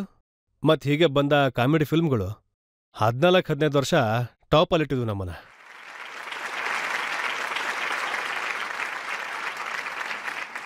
ಜನ ಇನ್ನೊಂದು ಹೇಳ್ತಾರೆ, ಏನಂದ್ರೆ ನೀವು ನಿಮ್ಮ ಹೀರೋಯಿನ್ ಜೊತೆಗೆ, ಒಬ್ಬೊಬ್ಬರ ಹೀರೋಯಿನ್ ಜೊತೆಗೂ ನೀವು ತುಂಬಾ ಚೆನ್ನಾಗಿದ್ರಿ. ನೀಲಂ ಅವರ ಜೊತೆಗೆ 10 ಫಿಲಂ ಮಾಡಿದ್ರಿ, ಕರಿಷ್ಮಾ ಅವ್ರ ಜೊತೆ 10 ಫಿಲಂ ಮಾಡಿದ್ರಿ, ರವೀನಾ ಟಂಡನ್ ಅವ್ರ ಜೊತೆನೂ 10 ಫಿಲಂ ಮಾಡಿದ್ರಿ. ನನ್ನ ಕರಿಯರ್ನ ನಾನು ಪ್ಲಾನ್ ಮಾಡಿಲ್ಲ ಅಂದಮೇಲೆ ಅವ್ರ ಕರಿಯರ್ನ ಹೇಗೆ ಪ್ಲಾನ್ ಮಾಡಲಿ? ಹೀರೋಯಿನ್ ಜೊತೆಗೆ 10 ಫಿಲಂ ಮಾಡಿದ್ರಿ, ಆದ್ರೆ ಅಮಿತಾಬ್ ಬಚ್ಚನ್ ಅವ್ರ ಜೊತೆ ಕೇವಲ 2. ಇದಕ್ಕೆ ನಾನೇನು ಹೇಳಿ? ಪ್ರೀತಿಯ ಅಮಿತಾಬ್ ಬಚ್ಚನ್ ಅವ್ರ ಜೊತೆ ನಾನು ಕೆಲಸ ಮಾಡೋ ಟೈಮ್ನಲ್ಲಿ ನನಗೆ ಡೌಟ್ ಇತ್ತು. ನಾನು ಹೆದರ್ಕೊಂಡು ಹೇಳ್ಬಿಟ್ಟಿದ್ದೆ, ಸರ್ ನನ್ನ ದಯವಿಟ್ಟು ಕ್ಷಮಿಸ್ಬಿಡಿ, ನಾನು ಸರಿಯಾದ ಟೈಮಿಗೆ ಬರೋದಿಲ್ಲ, ಅಮಿತಾಬ್ ಬಚ್ಚನ್ ಅಂತೂ ಶಿಸ್ತಿಗೆ ಮತ್ತೆ ಟೈಮಿಗೆ ಸರಿಯಾಗಿ ಬರೋದಕ್ಕೆ. ಅಯ್ಯೋ ಪರಮಾತ್ಮ, ಅದು ಹಾಗಲ್ಲ. ಅವ್ರು ಮಾಡಿರೋ ಹೆಸರಿಗೆ ಅದು ಏನಂದ್ರೆ ಅಷ್ಟೊಂದು ಡಿಫಿಕಲ್ಟ್ ಕೂಡ ಆಗಲ್ಲ ಅವ್ರಿಗೆ. ಅವ್ರ ಜೊತೆ ಇದ್ದವರು ಎಷ್ಟು ಸೌಂಡ್ ಮಾಡ್ತಾ ಇರ್ತಾರಂದ್ರೆ, ಇವನ್ ಟೈಮಿಗೆ ಬರೋದಿಲ್ಲ, ಇವನೇ ಅವ್ರು ವಾಚ್ ನೋಡ್ಕೊಂಡು ಅವ್ರಿಗೆ ಹೀಗೆ ತೋರಿಸ್ಬೇಕಾಗಿರುತ್ತೆ ಅಮಿತಾಬ್ ಬಚ್ಚನ್ ಎಷ್ಟು ಒಳ್ಳೆಯವರು ಅಂತ. ಮತ್ತೆ ಇವನಿದನಲ್ಲ, ಇವನು ಟೈಮಿಗೆ ಕರೆಕ್ಟಾಗಿ ಬರಲ್ಲ. ಅವಾಗ ನಾನಂತೂ ಅವರನ್ನ ಈ ಜನರಿಂದ ಬಚಾವ್ ಮಾಡೋದಕ್ಕೆ ಕೇಳ್ಕೊತಿದ್ದೆ. ಯಾಕಂದ್ರೆ ಇವರಿದಾರಲ್ಲ, ನಿಮ್ಮನ್ನ ಎಷ್ಟು ಹೊಗಳು ಎಟ್ಟಕ್ಕೇರಿಸ್ತಾರೋ, ಮತ್ ನಮ್ ಬಗ್ಗೆ ಅಷ್ಟೇ ಕೆಟ್ಟದಾಗ ಮಾತಾಡಿ ಆ ಪೇಪರ್ನಲ್ಲಿ ಈ ಪೇಪರ್ನಲ್ಲಿ ನಾವೆಷ್ಟು ಕೆಟ್ಟೋರು ಅಂತ ಓದಿ ನಮಗ್ ಗೊತ್ತಾಗುತ್ತೆ ನಾವ್ ಹೀಗ ಇರೋದು ಅಂತ. ಅದಕ್ಕೆ ಮೊದ್ಲು ಕ್ಷಮೆ ಕೇಳಿ ಆಮೇಲೆ ಫಿಲ್ಮ್ ಮಾಡ್ದೆ ನಾನು. ಸಲ್ಮಾನ್ ಖಾನ್ ಅವ್ರ ಜೊತೆಗೂ ನೀವು 2 ಸಿನಿಮಾ ಮಾಡಿದ್ದು. ಸಲ್ಮಾನ್ ಜೊತೆ ನಾನಂತೂ ಏನಂದ್ರೆ ಪ್ರಾಬ್ಲಮ್ ಇಲ್ಲ, I love him. I feel he's a very nice person, very good artist. ನಾನ್ ನಿಮ್ಗೆ ಈಗಲೇ ಹೇಳ್ಬಿಡ್ತೀನಿ, ಅವರು ಆಪ್ಕಿ ಅದಾಲತ್ಗೆ ಬಂದಿದ್ದಾಗ ಆಡಿಯನ್ಸ್ನಲ್ಲಿದ್ದವರು ಅವ್ರನ್ನ ಕೇಳಿದ್ರು, ಸಲ್ಮಾನ್ ನಿಮ್ಮ ಪ್ರಕಾರ ಬೆಸ್ಟ್ ಆಕ್ಟರ್ ಯಾರು? ಆಗ ಅವರು ಗೋವಿಂದ ಅಂದಿದ್ರು. ನಂಗೊಂದು ಇಷ್ಟ ಆಗ್ತದೆ, ರಣವೀರು ಮತ್ತು ಸಲ್ಮಾನ್ ಟಾಪಲ್ಲಿದ್ದಾರೆ.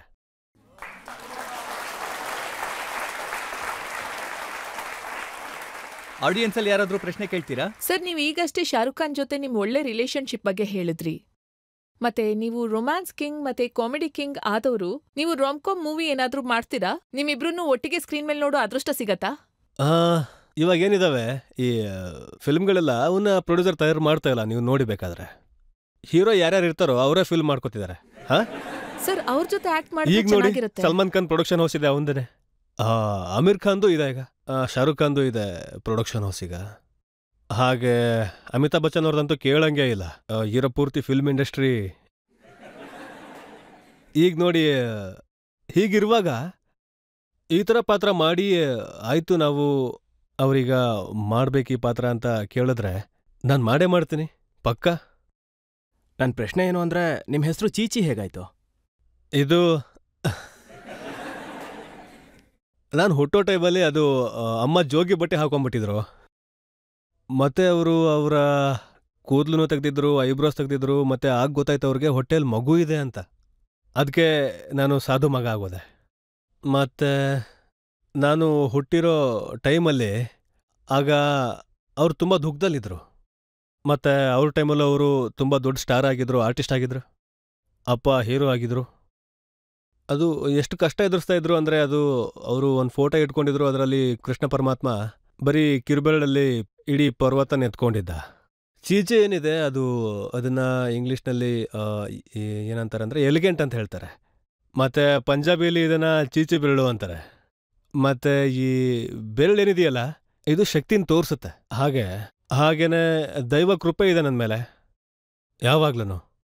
ಈ ಮನಸ್ಸಿಂದ ಅವರು ನನಗೆ ಆ ಹೆಸರು ಇಟ್ಟಿರಬೇಕು ಅನ್ಸುತ್ತೆ. ಹೀಗೆ ಹೇಳ್ತಾ ಇದ್ರು ಅವರು. ಈಗ ಇನ್ನೊಂದು ಬ್ರೇಕ್ ತಗೊಳ್ಳೋಣ. ಬ್ರೇಕ್ ಆದ್ಮೇಲೆ ಚೀಚಿ ಅಣ್ಣನ ಮೇಲೆ ಇನ್ನೊಂದು ಆರೋಪ ಮತ್ತೆ ಬರುತ್ತೆ. ಇಷ್ಟೊಂದು ಹೀರೋಯಿನ್ ಜೊತೆ ಕೆಲಸ ಮಾಡಿದ್ಮೇಲೂ ಯಾರ ಮೇಲೂ ಪ್ರೀತಿ ಆಗ್ಲಿಲ್ವಾ ಗೋವಿಂದ ಅವ್ರಿಗೆ?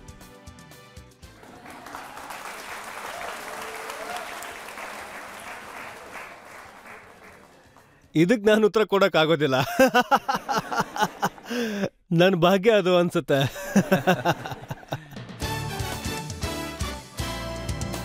Welcome back. ಆಪ್ಕಿ ಅದಾಲತ್ನಲ್ಲಿ ಇವತ್ತಿನ ಅತಿಥಿ ಸೂಪರ್ ಸ್ಟಾರ್ ಗೋವಿಂದ. ಇವರು 33 ವರ್ಷ ಜನರನ್ನ ರಂಜಿಸಿದರೆ, ನೀವು ತುಂಬಾ ಪ್ರೀತಿ ಕೊಟ್ಟಿದ್ದೀರಾ, ಆದರಿಸಿದ್ದೀರಾ. ಆಪ್ಕಿ ಅದಾಲತ್ನಲ್ಲಿ ಮುಂದಿನ ಆರೋಪ. ಆಪ್ಕಿ ಅದಾಲತ್ನಲ್ಲಿ ಫಿಲ್ಮ್ ಸ್ಟಾರ್ ಗೋವಿಂದ ಮೇಲಿರೋ ಆರೋಪ ಏನು ಅಂದ್ರೆ, ಇವರಿಗೆ ಸಂಬಂಧ ನಿಭಾಯಿಸೋಕೆ ಬರೋದಿಲ್ಲ ಅಂತ. ನೋಡಿ, ಎಲ್ರಿಗಿಂತ ದೊಡ್ಡ ಸೂಪರ್ ಹಿಟ್ ಫಿಲ್ಮ್ ನಿಮ್ಗೆ ಕೊಟ್ಟಿದ್ದು ನಿಮ್ಮ ಫ್ರೆಂಡ್ ಡೇವಿಡ್ ಧವನ್ ಅವರು. ಅವರ ಜೊತೆ ನೀವು 17 ಫಿಲ್ಮ್ ಮಾಡಿದ್ರಿ. ಎಲ್ಲಾ ಫಿಲ್ಮು ಸೂಪರ್ ಹಿಟ್ ಆದ್ವು. ರಾಜಾ ಬಾಬು, ಕೂಲಿ ನಂಬರ್ 1, ಶೋಲಾ ಔರ್ ಶಬ್ನಮ್, ಬಡೆ ಮಿಯಾ ಚೋಟೆ ಮಿಯಾ, ಪಾರ್ಟ್ನರ್ ಎಲ್ಲದರಲ್ಲೂ ನೀವೇ ಮಾಡಿದ್ರಿ. ಆದ್ರೆ ತುಂಬಾ ವರ್ಷದಿಂದ ನೀವು ಡೇವಿಡ್ ಧವನ್ ಅವ್ರ ಜೊತೆ ಮಾತೇ ಆಡಿಲ್ಲ. ನನಗೆ ಈ ಥರ ಪ್ರಶ್ನೆ ಕೇಳೋದು ಯಾವಾಗ ಸರಿ ಅಂದರೆ, ಅವನ ಮಗ ಅವನ ಜೊತೆ 17 ಫಿಲಮ್ ಮಾಡಿದಾಗ. ನಂಗನ್ಸುತ್ತೆ ಅವ್ರ ಮಗ 17 ಫಿಲಮ್ ಅವನ ಜೊತೆ ಮಾಡಲ್ಲ ಬಿಡಿ. ಯಾಕಂದರೆ ಅವನು ಡೇವಿಡ್ ಧವನ್ ಅವ್ರ ಮಗ, ಅವನು ಓದ್ಕೊಂಡಿದ್ದಾನೆ. ಒಬ್ಬ ಆರ್ಟಿಸ್ಟ್ ಜೊತೆ 17 ಫಿಲಮ್ ಮಾಡಬೇಕು ಅಂದರೆ ಏನು ಅರ್ಥ ಅದು ನಮಗೆ ಗೊತ್ತಿರಲಿಲ್ಲ. ನಂಗೆ ಇಷ್ಟು ಮಾತ್ರ ಗೊತ್ತಿತ್ತು, ಅದು ಸಂಜಯ್ ದತ್ ಅವರು ಪಂಜಾಬಿ ಅಂದಿದ್ರು ಮತ್ತು ಬರ್ತಾ ಇದ್ದಾನೆ. ಆಗ ನಾನು ತುಂಬ ಪಂಜಾಬಿಗಳನ್ನ ನನ್ನ ಜೊತೆ ಕೆಲಸಕ್ಕೂ ಸೇರಿಸ್ಕೋತಾ ಇದ್ದೆ. ಪಂಜಾಬಿಗಳು ಎಲ್ಲೆಲ್ಲಿಂದ ಬಂದರೂ ನಾನು ಅವ್ರಿಗೆ ಕೆಲಸನ ಕೊಡ್ತಾನೆ ಇದ್ದೆ. ಹಾಗೆ ಡೇವಿಡ್ ಧವನ್ನೂ ಬಂದಿದ್ದು. ನನಗೂ ಅದು ಚೆನ್ನಾಗಿ ಅನ್ನಿಸ್ತು. ನನಗೆ ಅವ್ರ ಜೊತೇಲಿ ನಾನು ಅವ್ರ ಜೊತೆ ಮಾಡಿರೋ ಹಿಟ್ ಫಿಲ್ಮ್ಗಳೇನಿದ್ದಾವೆ ಕೊಡಬಲ್ಲೆ ಅಂತ ನಾನು ಜೊತೆಲೇ ಕೆಲಸ ಮಾಡೋಣ ಅಂತ ಅಂದ್ಕೊಂಡಿದ್ದೆ. ನಾನು ಅವನ ಜೊತೆ ಹೇಗೆ ಸಂಬಂಧ ಕಾಪಾಡ್ಕೊಂಡೆ ಅಂದರೆ, ನನ್ನ ಸಂಬಂಧಿಕರ ಜೊತೆನೂ ಆ ಥರ ಕಾಪಾಡ್ಕೊಳ್ಳಿಲ್ಲ ನಾನು. ಆಗಲೂ ಇಲ್ಲ ನನಗೆ. ನನ್ನ ಅಣ್ಣ ಡೈರೆಕ್ಟರ್ ಆಗಿದ್ರು, ಅವನ ಜೊತೆ ನಾನು 17 ಫಿಲಮ್ ಇದುವರೆಗೂ ಮಾಡೇ ಇಲ್ಲ. ಅವನೇನೇನು ಆಸೆ ಇಟ್ಕೊಂಡಿದ್ದಾನೋ ನನಗಂತೂ ಗೊತ್ತಿಲ್ಲ. ಆದರೆ ನಾನು ಅವನ ಜೊತೆ ಈಗ 17 ಸಿನಿಮಾನ ಕಂಪ್ಲೀಟ್ ಮಾಡೋ ಟೈಮಿಗೆ ನಾನು ಅವನಿಗೆ ಸಬ್ಜೆಕ್ಟ್ ಕೇಳಿಸ್ದೆ, ಚಶ್ಮೆ ಬದ್ದೋರ್ದು. ಅವನದನ್ನು ರಿಷಿ ಕಪೂರ್ ಜೊತೆ ಶುರು ಮಾಡ್ದ. ಆದರೆ ಶೂಟಿಂಗ್ ಆಗಬೇಕಾದ್ರೆ ಅವನನ್ನು ಬೈಯೋದಕ್ಕೆ ನಾನು ಫೋನ್ ಮಾಡಿದೆ. ಅದು ಕೇಳು, ನಾನೇನು ಮಾಡ್ತಾಯಿದ್ದೀನಿ ಮತ್ತು ಹೇಗೆ ಮಾಡ್ತಾಯಿದ್ದೀನಿ ಅಂತ ಅಂದೆ. ನಾನ್ಯಾಕೋ ಕೇಳಿಸ್ಕೊಳ್ಳಿ, ನೀನೇನು ಮಾಡ್ತಾಯಿದ್ದೀಯ ಅಂತ. ನನಗೇನೋ ಹೇಳ್ದಂಗೆ ನೀನು ಮಾಡ್ತಾಯಿದ್ದೆ, ಸಬ್ಜೆಕ್ಟ್ ಎತ್ಕೊಂಡ್ಬಿಟ್ಟಿದ್ಯಾ. ಕೆಲಸ ಮಾಡಿದೆ, ಆದರೂ ಇದನ್ನು ಇಲ್ಲಿ ಡಿಸ್ಕಸ್ ಮಾಡೋದು ಸರಿ ಹೋಗಲ್ಲ ಅಂತ. ಅವನು ಚೆನ್ನಾಗಿ ಓದ್ಕೊಂಡೇ ಇದ್ದಾನೆ, ಅರ್ಥ ಮಾಡ್ಕೊಂಡಿದ್ದಾನೆ. ಆದರೆ ಅವತ್ತು ನನ್ನ ಸೆಕ್ರೆಟರಿ ಅವನ ಜೊತೆ ಮಾತಾಡಬೇಕಾದ್ರೆ, ನಾನಾಗ ಪಾಲಿಟಿಕ್ಸಿಂದ ಬಂದಿದ್ದೆ ಮತ್ತು ಸ್ವಲ್ಪ ಚೇಂಜ್ ಆಗಿದ್ದೆ. ನಾನು ಹೇಳಿದೆ ಅವನು ಮಾತಾಡುವಾಗ ಫೋನ್ ಆನ್ ಇಟ್ಕೋ ಅಂತ. ಅವನು ಹೇಳೋದನ್ನು ನಾನು ಕೇಳಿಸ್ಕೋಬೇಕು ಅಂದೆ. ಅದು ಡೇವಿಡ್ ಜೊತೆ ಮಾತಾಡುವಾಗ ಅದು ಆ ಟೈಮ್ನಲ್ಲಿ ಫೋನ್ ಆನ್ ಆಗೇ ಇತ್ತು. ಆ ಫೋನಲ್ಲಿ ನಾನು ಕೇಳಿಸ್ಕೊಂಡೆ ಅವನು ಹೇಳ್ತಿದ್ದ, ಈ ಚಿಚ್ಚಿ ತುಂಬ ಪ್ರಶ್ನೆ ಕೇಳೋಕ್ಕೆ ಶುರು ಮಾಡಿದ್ದಾನೆ ಅಂತ. ಎಷ್ಟು ಪ್ರಶ್ನೆ ಕೇಳ್ತಾನೆ ಇವನು ಅಂದರೆ, ಅವನ ಜೊತೆ ಕೆಲಸ ಮಾಡೋಕ್ಕೂ ನಂಗೆ ಮನಸ್ಸಾಗ್ತಾ ಇಲ್ಲ. ಅವನಿಗೆ ಹೇಳು, ಚಿಕ್ಕ ಪುಟ್ಟ ರೋಲ್ ಸಿಕ್ಕರೆ ಮಾಡ್ಕೋ ಅಂತ. ಮತ್ತು ಅವನು ಹೇಳಿದ ಮಾತು ನನಗೆ ಎಷ್ಟು ನಾಡ್ತು ಅಂತಂದರೆ, ಆಗ ನಾನು ಅಂದ್ಕೊಂಡೆ ದೂರ ಇರಬೇಕು ಇವನಿಂದ ಅಂತ. ಆಮೇಲೆ ನಾವು ಒಂದು 4-5 ತಿಂಗಳು ಮಾತೇ ಆಡಿಲ್ಲ ಬಿಡಿ. 4-5 ತಿಂಗಳಾದ್ಮೇಲೆ ನಾನು ಮತ್ತೆ ಅವನಿಗೆ ಫೋನ್ ಮಾಡಿದೆ. ನಾನು ಹೇಳಿದೆ ಅವನಿಗೆ, ನೋಡು, ನಾನೊಂದು ಗೆಸ್ಟ್ ಅಪಿಯರೆನ್ಸ್ ಮಾಡ್ತೀನಿ, ನಿನ್ನ ಆಸೆ ಏನಿದೆಯಲ್ಲ ಅದನ್ನು ಪೂರ್ತಿ ಮಾಡ್ತೀನಿ ಅಂದೆ. ಒಂದಷ್ಟು ಸೆಕೆಂಡ್ಸಿಗೆ ಶಾರ್ಟಲ್ಲಿ ಬಂದೋಗ್ತೀನಿ, ಎಲ್ಲಿ ಶೂಟ್ ಮಾಡ್ತಾ ಇದೆಯಾ ಅಂತ ಕೇಳಿದೆ ನಾನು ಅವನನ್ನು. ಆಮೇಲೆ ಅವ್ನು ಫೋನೇ ಬರಲಿಲ್ಲ. ಇದನ್ನು ಎಷ್ಟೋ ವರ್ಷ ಆದಮೇಲೆ ನಾನು ಆಚೆ ಹೇಳಿದ್ದು ಮತ್ತೆ ಹೇಳಲೇಬೇಕಾಗಿತ್ತಿದ್ದು. ಅವನು ಯಾರ್ದೋ ಮಾತನ್ನ ಕೇಳ್ತಾನ ಹಾಗಂತ ನನಗೆ ಅನ್ಸೋದು ಇಲ್ಲ.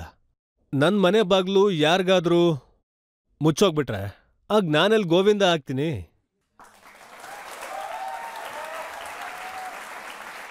ಆದ್ರೆ ಗೋವಿಂದ ಅವರೇ, ನೀವು ಜಾಸ್ತಿ ಸಿನಿಮಾ ಮಾಡಿರೋದು ಖಾದರ್ ಖಾನ್ ಅವ್ರ ಜೊತೆ. 41 ಸಿನಿಮಾನ ನೀವು ಖಾದರ್ ಖಾನ್ ಜೊತೆ ಮಾಡಿದ್ದು. ರೈಟರ್ ಆಗಿ ಅವರು ಯಾರನ್ನ ತಲುಪಿದ್ರೋ ಅವರು ಚೆನ್ನಾಗೇ ಮಾಡೋರು. ಅವ್ರು ಮೊದಲು ಜಿತೇಂದ್ರ ಇಲ್ಲ ಅಮಿತಾಬ್ ಬಚ್ಚನ್ ಹತ್ರ ಕೆಲಸ ಮಾಡ್ತಿದ್ರು. ಅವಾಗ ಅಮಿತಾಬ್ ಬಚ್ಚನ್ ಅವರ ಎಲ್ಲ ಫಿಲ್ಮು ಸೂಪರ್ ಹಿಟ್ ಆಗ್ತಾ ಇದ್ವು. ಆಮೇಲೆ ಅವರು ಜಿತೇಂದ್ರ ಅವ್ರ ಜೊತೆ ಕೆಲಸ ಮಾಡಿದ್ರು, ಅವ್ರದ್ದು ಎಲ್ಲ ಸೂಪರ್ ಹಿಟ್ ಆದ್ವು. ಆಮೇಲೆ ಮಿಥುನ್ ಚಕ್ರವರ್ತಿ ಅವ್ರ ಜೊತೆ ಫಿಲಮ್ ಮಾಡಿದ್ರು, ಅದು ಎಲ್ಲ ಸೂಪರ್ ಹಿಟ್ ಆದ್ವು. ಆಮೇಲೆ ಅವರು ನನ್ನ ಜೊತೆ ಫಿಲಮ್ ಶುರು ಮಾಡಿದಾಗ ಆಗ್ಲೂ ಎಲ್ಲ ಫಿಲಮ್ ಸೂಪರ್ ಹಿಟ್ ಆಗೋದ್ವು. ಆದ್ರೆ ಅವ್ರಿಗೆ ಹುಷಾರಿಲ್ದೇ ಇದ್ದಾಗ, ಆಮೇಲೆ ಅವರು ತೀರ್ಕೊಂಡಾಗ ಅವ್ರ ಮಗ ತುಂಬಾನೇ ಬೇಜಾರ್ ಮಾಡ್ಕೊಂಡ್ರು. ಗೋವಿಂದ ಅವರು 41 ಸಿನಿಮಾ ಮಾಡಿದ್ರು, ಅವ್ರ ಜೊತೆಗೆ ಒಳ್ಳೆ ರಿಲೇಶನ್ಶಿಪ್ ಇದ್ರು, ಒಂದು ಸಲನೂ ಆರೋಗ್ಯದ ಬಗ್ಗೆ ವಿಚಾರಿಸ್ಲಿಲ್ಲ ಅಂತ. ನೀವೀ ಪ್ರಶ್ನೆನ ನನಗೆ ಕೇಳಿದ್ದು ತುಂಬಾನೇ ಒಳ್ಳೇದಾಯ್ತು. ನಾನು ಇದಕ್ಕೆ ಖಂಡಿತ ಉತ್ತರ ಕೊಡ್ತೀನಿ. ಆದ್ರೆ ಇವ್ರಿಗೆ ಇದರಿಂದ ಯಾವುದೇ ರೀತಿಯ ದುಃಖ ಅಥವಾ ನೋವಾಗಬಾರ್ದು, ದಯವಿಟ್ಟು. ಯಾಕಂದ್ರೆ ಅವರು ಎಷ್ಟು ಸಾಫ್ಟ್ ನೇಚರ್ ಅವರು ಅಂದ್ರೆ, ಅವ್ರಿಗೆ ನಾವು ಏನಾದರೂ ಹೇಳಿದ್ರೆ ಅದು ಅವರು ಆವಾಗ ಒಂದು ದೇವ್ರ ಬುಕ್ನ ಬರಿತಾ ಇದ್ರು. ಆಗ ನಾನು ಅವ್ರಿಗೆ ಕೇಳಿದೆ, ನೀವು ದೇವ್ರ ಬುಕ್ನ ಬರಿತಾ ಇದ್ದೀರಲ್ಲ, ನಾನೊಂದು ಷರತ್ತು ಹಾಕ್ತೀನಿ ನಿಮಗೆ, ಈ ಪೆನ್ನ ನೀವು ಟಚ್ ಮಾಡಬಾರ್ದು ಅಂತ.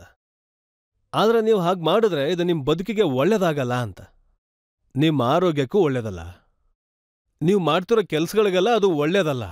ಅದು ನನ್ನ ಮನಸ್ಸಿಂದ ಹಾಗೆ ಹೊರಗೆ ಬಂದ್ಬಿಡ್ತು. ಈಗ ನಾನೇನು ಮಾಡಲಿ?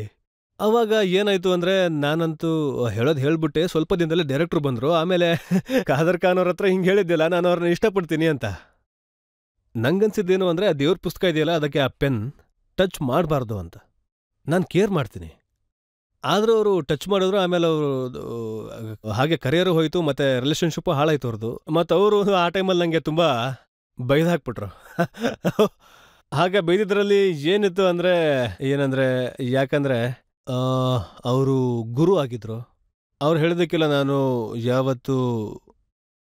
ನಾನು ಉತ್ತರ ಕೊಡಲಿಲ್ಲ, ಯಾವತ್ತೂ ಕೊಡಲೇ ಇಲ್ಲ. ನಾನು 3-4 ಸಲ ಟ್ರೈ ಮಾಡಿದೆ ಸರ್. ಹಾಗಾಗಲ್ಲ. ಗೋವಿಂದ ಗೋವಿಂದ ಅಲ್ಲ. ನಾನು ಒಬ್ಬರನ್ನ ಪ್ರೀತಿ ಮಾಡಿದ್ಮೇಲೆ ಅವ್ರಿಗೆ ನಾನು ಹೀಗಾಗ್ಲಿಲ್ಲ ಅಂದ್ರು, ಹಿಂಗಾದ್ರೂ ಸರಿ, ಹೆಂಗಾದ್ರೂ ಸರಿ, ನಾನು ಕೈ ಜೋಡಿಸ್ತೀನಿ. ನಾನು ಯಾವತ್ತೂ ಹಿಂಜರಿಯಲ್ಲ, ಹಾಗೆ ಮಾಡೋದೇ ಇಲ್ಲ. ನಾನು ತುಂಬ ಟ್ರೈ ಮಾಡಿದೆ, 3-4 ಸಲ ಟ್ರೈ ಮಾಡಿದೆ, ಅದು ಆಗಲೇ ಇಲ್ಲ ಅಷ್ಟೇ. ಅವರು ತುಂಬ ಸಾಫ್ಟ್ ಆಗೋಗಿದ್ರು. ಆಮೇಲೆ ಅವರು ತುಂಬ ಕಾಯಿಲೆ ಬಿದ್ರು. ಇವರ ಸಿನಿಮಾ ಬಗ್ಗೆ, ಎಂಟರ್ಟೈನ್ಮೆಂಟ್ ಬಗ್ಗೆ ನಿಮ್ಮಲ್ಲಿ ಯಾರಾದರೂ ಪ್ರಶ್ನೆ ಕೇಳೋರಿದ್ದೀರಾ? ನಂಗೇನ್ ತಿಳ್ಕೊಳಕ್ ಇಷ್ಟ ಅಂದ್ರೆ, ಯಾವ ಆಕ್ಟ್ರೆಸ್ ಹೆಸರನ್ನ ನಿಮ್ ಹೆಂಡತಿ ಮುಂದೆ ಹೇಳೋದಕ್ಕೆ ನಾಚಿಕೆ ಪಡ್ತೀರಾ? ಹೆದರಿಕೆ ಆಗತ್ತೆ ನಿಮ್ಗೆ? ಹೆದರಿಕೆ ಆಗತ್ತೆ ಅಂತ. ಅಯ್ಯೋ, ನನ್ನ ಹೆಂಡತಿ ನನಗೆ ಕನ್ವಿನ್ಸ್ ಮಾಡ್ತಾನೆ ಹೋದ್ಲು, ನೀನು ಯಾರ ಹೆಸರು ಹೇಳೋದಕ್ಕೂ ನಾಚಿಕೆ ಪಟ್ಕೋಬೇಡ ಅಂತ. ಮತ್ತು ಯಾವ ಹೀರೋಯಿನ್ ಜೊತೆಗೂ ನಿಂದೊಂದು ಅಫೇರ್ ಇಲ್ಲ, ಇದೆಯಂತ ಬಾಳ್ಗುರು ಅಂತ.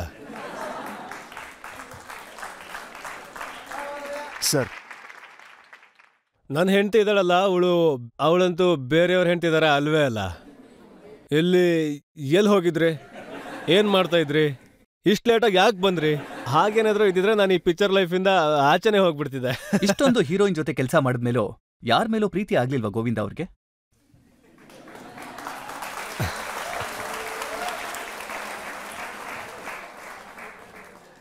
ಇದಕ್ಕೆ ಉತ್ತರ ನಾನು ಕೊಡೋದಕ್ಕಾಗೋದಿಲ್ಲ.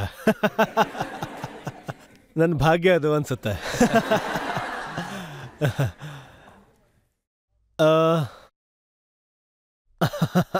ನನ್ನ ಹತ್ರ ಇದಕ್ಕೆ ಉತ್ತರನೇ ಇಲ್ಲ. ನೋಡಿ, ಕರಿಷ್ಮಾ ಕಪೂರ್ ಜೊತೆ 10 ಸಿನಿಮಾ ಮಾಡಿದ್ದೀರಾ ಅಂತಂದ್ರೆ ಏನಾದ್ರೂ ಆಗಿರ್ಲೇಬೇಕಲ್ಲ. ಆಮೇಲೆ ಅವರ ಹಿಂದಿ ಸ್ಪಷ್ಟ ಆಯ್ತು, ಅವರ ಆಕ್ಟಿಂಗ್ ಸುಧಾರಿಸ್ತು. ಈಗ ಇದನ್ನೆಲ್ಲ ನಾನು ಈ ಟಿವಿ ಮುಂದೆ ಹೇಳಕ್ಕಾಗಲ್ಲ. ಕರಿಷ್ಮಾ ಕಪೂರ್ ಜೊತೆ ಆಗ ಕೆಲಸ ಮಾಡ್ತಾ ಇದ್ನಲ್ಲ, ಅದು ಆಗ ಅವಳ ಬಾಯಿಂದ ಹಾಗೆ ಈಚೆ ಬಂದ್ಬಿಡ್ತು. ಅದು ಹೀಗೆ ಒಂದು ಟಿವಿ ಶೋ ನಡೀತಾ ಇತ್ತು. ಅವಳದ್ರಲ್ಲಿ ಹೇಳಿದ್ಲು, ಗೋವಿಂದ ನನ್ನ ಅವರು ಎಷ್ಟು ಇಷ್ಟಪಡ್ತಿದ್ರು ಅಂದರೆ, ನನಗೆ ಅವರು ಅವ್ರ ಅಪ್ಪನ ಥರ ಅಂತೇನೋ. ಆಗ ನಾನು ಹೇಳಿದೆ ಅವ್ರಿಗೆ, ಹಲೋ, ಹೀರೋಯಿನ್ ನಾವಿಬ್ರು.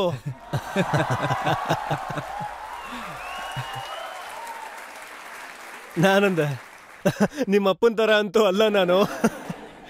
ಇಷ್ಟೊಂದು ರೊಮ್ಯಾನ್ಸ್ ಮಾಡಿ ಜನ ಏನನ್ನಲ್ಲ ಹಿಂಗೆಲ್ಲ ಮಾತಾಡಿದ್ರೆ ಅಂತ ಹೇಳಿದೆ. ನನಗೆ ಅವಳು ತುಂಬ ಚೆನ್ನಾಗಿ ಕಾಣಿಸ್ತಾ ಇದ್ಲು, ಒಳ್ಳೆಯವಳು, ಮತ್ತೆ ಒಳ್ಳೆ ಮಾತುಗಾತಿ, ಮತ್ತು ಎಷ್ಟೋ ಹಾರ್ಡ್ ವರ್ಕಿಂಗ್ ಅಂದರೆ ಅವಳು. ಓ ಮೈ ಗಾಡ್. ಓಹೋ, ಅಂದರೆ ನಮಗೂ ಡೌಟ್ ಇರುತ್ತಲ್ವ, ಇಷ್ಟೊಂದು ದೊಡ್ಡ ಕುಟುಂಬದಿಂದ ಬಂದಾಗ ಅವ್ರು ಹೀಗೂ ಇರ್ತಾರ ಅನ್ನೋ ಒಂದು ಡೌಟ್ ಇರುತ್ತಲ್ಲ. ಅವ್ರು ಇರೋದೇ ಹಂಗೆ. ಹಾಗಿದ್ರೆ ತುಂಬಾ ಒಳ್ಳೆ costar ಯಾರಾಗಿದ್ರು?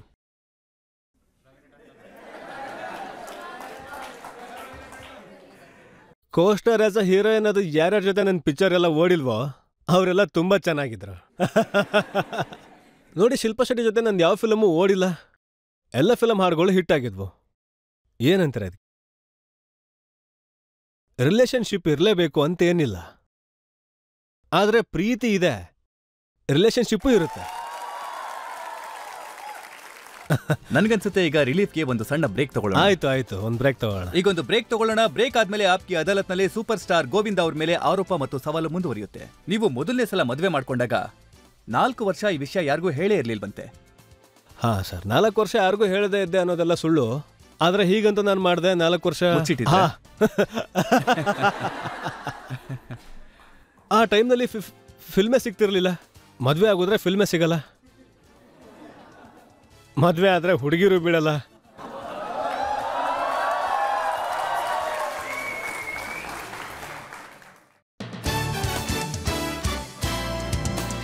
Welcome back. Aapki ಅದಾಲತ್ನಲ್ಲಿ ನಾನಿವತ್ತು ವಿಚಾರಣೆ ಮಾಡ್ತಿರೋದು hero number 1 super star Govinda ಅವರನ್ನ. ಆಪ್ಕಿ ಅದಾಲತ್ನಲ್ಲಿ ಮುಂದಿನ ಆರೋಪ. ಆಪ್ಕಿ ಅದಾಲತ್ನಲ್ಲಿ ಫಿಲ್ಮ್ ಸ್ಟಾರ್ ಗೋವಿಂದ ಮೇಲಿರೋ ಆರೋಪ ಏನಂದ್ರೆ ಇವರು ಮೂಢನಂಬಿಕೆ ಹೊಂದಿದ್ದಾರೆ ಅಂತ. ಗೋವಿಂದ ಅವರೇ, ಈ ಮಾತು ನಿಜನಾ? ನೀವು ನಿಮ್ಮ ಸಿನಿಮಾ ಹಿಟ್ ಆಗ್ಲಿ ಅಂತ ನಿಮ್ಮ ಹೆಸರನ್ನ ಬದಲಾಯಿಸ್ಕೊಂಡ್ರ? ಒಂದ್ಸಲ ಗೋವಿಂದ, ಇನ್ನೊಂದ್ಸಲ ಗೋವಿಂದರಾಜ್, ಮತ್ತೊಂದ್ಸಲ ಗೋವಿಂದಾರುಣ್, ಹೀಗೆಲ್ಲ? ಹೌದು, ಇದು ನಿಜ. ಯಾರೋ ಹೇಳಿದ್ರು, ನೋಡು ಫಿಲಮ್ ಲೈನ್ಗೆ ನೀನು ಬಂದಿದೆಯಾ ಅಂದರೆ ಸರಿ ಆಯಿತು ಫೈನ್, ಆದರೆ ನೀನು ಅದಕ್ಕೆ ತಕ್ಕಂಗೆನೆ ಹೆಸರಿಟ್ಕೋಬೇಕು ಅಂತ. ಅದು ಫಿಲ್ಮಲ್ಲಿ ಇನ್ನೊಂದು ಹೆಸರು ಇಟ್ಕೊಂಡು ಬಂದವರೆಲ್ಲ ಟಾಪಾಗಿ ಬರ್ತಾರೆ. ಪ್ರೀತಿಯ ದಿಲೀಪ್ ಸರ್ ಹೆಸರು ಯೂಸುಫ್ ಖಾನ್, ಅದು ಇಟ್ಕೊಂಡಿದ್ದ ಹೆಸರು. ಮಿಥುನ್ ಚಕ್ರವರ್ತಿನೂ ಅಷ್ಟೇ, ಅಕ್ಷಯ್ ಕುಮಾರು ಅಷ್ಟೇನೆ, ರಾಜೇಶ್ ಖನ್ನನೂ ಹಾಗೇನೆ, ಜಿತೇಂದ್ರನೂ ಹಾಗೇನೆ, ಧರ್ಮೇಂದ್ರನೂ ಇಟ್ಕೊಂಡ ಹೆಸರು, ಗೋವಿಂದನೂ ಇಟ್ಕೊಂಡ ಹೆಸರು. ಗೋವಿಂದ್ ಹಾಗೆ ನಾನು ಅಂದ್ಕೊಂಡಿದ್ದೀನಿ ಅಂದರೆ ನನಗೆ 27ನೇ ನಂಬರ್ ಬೇಕು, ಲಕ್ಕಿ ನಂಬರು. ಯಾಕಂದರೆ ಟೋಟಲ್ ನಂಬರ್ 9 ಬರುತ್ತೆ. ಆಗ ನಂಬರ್ 9 ಬಂತು. ಗೋವಿಂದ ಹೆಸರಾದ್ರೆ 9 ಬರಬೇಕು, ಸೌತ್ ಹೆಸರದು. ಈಗಾದರೂ ನಂಬರ್ ಬೇಕು, ಸೌತ್ ಹೆಸರಿರುವಾಗ ಅದ್ರ ನಂಬರ್ ಬೇಕು, ಅದು 9 ಆಗಿರಬೇಕು. ಗೋವಿಂದ ಹೆಸರಿಗೆ ಬಂದ್ಬಿಡ್ತು ಅಂದರೆ ಸೆಟ್ ಆದಂಗೆ.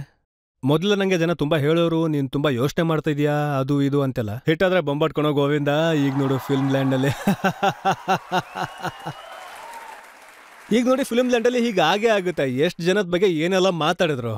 ಇವನು ತುಂಬ ಯೋಚಿಸ್ತಾನೆ, ಇಷ್ಟೆಲ್ಲ ಮಾಡ್ತಾನೆ, ಪೂಜೆ ಪ್ರಾರ್ಥನೆ ಎಲ್ಲ ಮಾಡ್ತಾನೆ, ಇದರಲ್ಲಿ ಹಾಗೆ ಹೀಗೆ ಅಂತ. ಮತ್ತು ಅವ್ರನ್ನ ನೋಡಿದ್ರೆ ಎಷ್ಟು ಉಂಗ್ರ ಹಾಕೊಂಡಿದ್ರು ಗೊತ್ತಾ ಅವರು? ಪ್ರೀತಿ ಅಮಿತಾಬ್ ಬಚ್ಚನ್ ಅವರು ನೀಲಂ ಹಾಕೊಂಡಿದ್ದಾರೆ ಕೈಗೆ. ಅವ್ರ ಬಗ್ಗೆ ಏನಾದರೂ ಹೇಳ್ತಾರಾ? ಯಾವತ್ತೂ ಇಲ್ಲ. ಹೆದರ್ತಾರೆ ಗುರು. ಸಂಜಯ್ ದತ್ತು ಹಾಕೊಂಡಿದ್ದಾರೆ, ಹೇಳ್ತಾರೆ ಯಾರಾದ್ರು? ಇಲ್ಲ. ಸಲ್ಮಾನ ನೋಡಿದ್ರಂತೂ ಹೆದರ್ಕೊಂಡು ಓಡಿ ಹೋಗ್ಬಿಡ್ತಾರೆ ಅವರು. ಹೀಗೂ ಒಂದು ಸ್ಟೋರಿ ಇದೆ. ಅದೇನಂದ್ರೆ, ಗೋವಿಂದ ಅವರು 3 ಜನರನ್ನ ಮೀಟ್ ಮಾಡೋದಕ್ಕೆ ಕರೆದ್ರೆ ಒಂದ್ ವೇಳೆ 4 ಜನ ಬಂದ್ರೆ ಗೋವಿಂದ ಹಿಂದಿನ ಬಾಗ್ಲಿಂದ ಆಚೆ ಹೋಗ್ಬಿಡ್ತಿದ್ರಂತೆ. ಅಲ್ಲಲ್ಲ, ನಿಮ್ಗೆ ಅರ್ಥ ಆಯ್ತಾ ಅದೆಷ್ಟಪ್ಪು ಅಂತ? 3 ಜನನ ಮೀಟ್ ಮಾಡ್ತೀನಿ ಅಂತ ಹೇಳಿದ್ದೆ ನಾನು. ಈ 4ನೇವನ್ ಎಲ್ಲಿಂದ ಬಂದ? ಇದು ವಿಷಯ ಏನಿದೆಯಲ್ಲ, ಇದನ್ನ ಜನ ಅರ್ಥನೇ ಮಾಡ್ಕೊಳ್ಳಲ್ಲ. ನನ್ನ ಬಗ್ಗೆ ಯಾರ್ಯಾರು ಮಾತಾಡ್ತಾರಲ್ಲ ಅವ್ರೊಳಗೆ ಎಷ್ಟು ಮೂಢನಂಬಿಕೆಗಳಿದಾವೆ ಅಂತ ಅವ್ರಿಗೆ ಗೊತ್ತಿರೋದಿಲ್ಲ. ಈ ಬಾಗ್ಲು ಹೀಗೆ ಇರ್ಬೇಕಲ್ಲ, ಅಲ್ಲಲ್ಲ ಈ ಕಿಟಕಿ ಇದೆಯಲ್ಲ ಇದು ಹೀಗಿರ್ಬೇಕಿತ್ತು. ಈ ಕಿಟಕಿ ಇದೆಲ್ಲ ಏನ್ ಗುರು, ನೀವೆಲ್ಲ ಏನ್ ಮಾಡ್ತಾ ಇದ್ದೀರಾ? ಮತ್ತೆ ಗೋವಿಂದ ಮಾಡಿದ್ರೆ ಮಾತ್ರ ಹೆದರ್ತೀರಾ? ಮತ್ತೆ ಇದು ಹೀಗೊಂದು ವಿಷಯ ಪ್ರಿಂಟ್ ಆಗಿತ್ತು. ಒಂದು ಫಿಲ್ಮ್ ಹಿಟ್ ಆಗೋದಕ್ಕೆ ಗೋವಿಂದ ಅವರು ಸೆಟ್ನಲ್ಲಿ ಒಂದು ಕೋಳಿನ ಬಲಿ ಕೊಡ್ತಾರೆ ಅಂತ. ನೋಡಿ, ಹೀಗೆ ಒಂದು ಗಾಳಿ ಸುದ್ದಿ ಆಚೆ ಬಂತು. ಹೀಗೆ ಆಗಿತ್ತು ನನ್ನ ಸೆಟ್ಟಲ್ಲಿ. ಅಂದ್ರೆ ಅದು ಕೋಳಿನ ಇನ್ನು ಏನೇನೋ ಜನ ಇವರು ಯಾವಾಗ ಭಯ ಪಡ್ತಾ ಇದ್ರು ನನ್ನ ಹಿತೈಷಿಗಳಲ್ಲಿ ಅವ್ರ ಆಪ್ತರನ್ನ ನೋಡಕ್ ಹೋದ್ರೆ ಅವರು ನೋಡೋಕ್ಕೆ ಎಲ್ಲ ಒಂದೇ ಥರ ಇರೋರು. ಅವರೆಲ್ಲ ಸಂತ ಸಾಧು ಫೀರಾ ಫಕೀರ್ ಥರನೇ ಇರೋರು. ನನ್ನ ಸೆಟ್ಗೆ ಇವರು ಬಂದ್ಬಿಡೋರು. ಹೇಳ್ದೆ ಕೇಳ್ದೆ ಆಗಾಗ, ಗೋವಿಂದ ಏನು ಟಚ್ ಮಾಡಿದ್ರಿಂದ ಏನಾಗುತ್ತೆ ಅಂತಿದ್ದೆ. ಇಲ್ಲ ಹಾಗಲ್ಲ, ಪೂಜೆ ಗೀಜೆ ಎಲ್ಲ ಮಾಡ್ದ ಸರಿ. ಅದು ಅವ್ರಿಗೆ ಏನ್ ಬೇಕೋ, ಏನ್ ಮಾಡ್ತಾ ಇದ್ದಾರೋ, ಎಲ್ಲಿದ್ದಾರೋ ಅವರು. ನಾನು ಅವನಿಗೆ ಹೇಳ್ತಾನೆ ಇರ್ತಿದ್ದೆ, ನೀನ್ ಪೂಜೆ ಗೀಜೆ ಏನಾದ್ರೂ ಮಾಡು, ಅದನ್ನ ಗುಪ್ತ ರೂಪದಲ್ಲಿ ಮಾಡು ಅಂತ. ಹೀಗೆ ಅದನ್ನ ಜನರ ಮುಂದೆ ಪ್ರದರ್ಶನ ಮಾಡ್ತೀಯಾ, ಇಲ್ಲ ಫೇಮ್ ಹಾಳು ಮಾಡಕ್ ಬಂದಿದ್ಯಾ ನೀನು? ಇಲ್ಲ ನೀನೇ ಫೇಮಸ್ ಆಗೋಕ್ ಬಂದಿದ್ಯಾ ಅಥವಾ ನನ್ನ ಹಾಳು ಮಾಡಕ್ ಬಂದಿದ್ಯಾ? ಅದು ಏನಿತ್ತು, ಈ ತರ ಇತ್ತು, ಪ್ಲಾನ್ ಆಗೋಗ್ಬಿಟ್ಟು. ಕೋಳಿ ಯಾರು ತಂದಿದ್ರು? ಹಾಗಲ್ಲ ಸರ್, ನಾನು ಇಷ್ಟು ವರ್ಷದಿಂದ ಶೂಟಿಂಗ್ ಮಾಡ್ತಾನೆ ಇದ್ದೀನಿ. ಅದೇನು ಅಂದ್ರೆ ಈ ಕೋಳಿ ಯಾರು ತಗೊಂಡ್ಬಂದ್ರು ಅಂತ.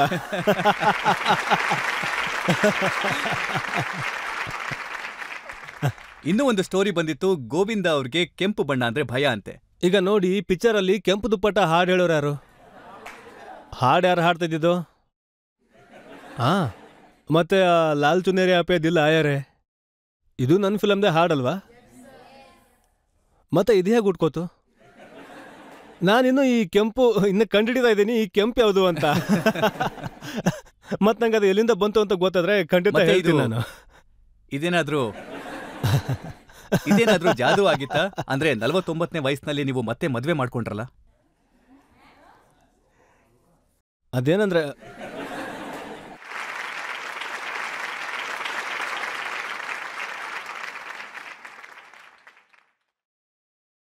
ನಂಗೇನೋ ಈಗ ಸುನೀತಾ ಸಂಬಂಧಿಕರು ಯಾರು ಬಂದಿದ್ದಾರೇನೋ ಅನಿಸ್ಬಿಡ್ತು.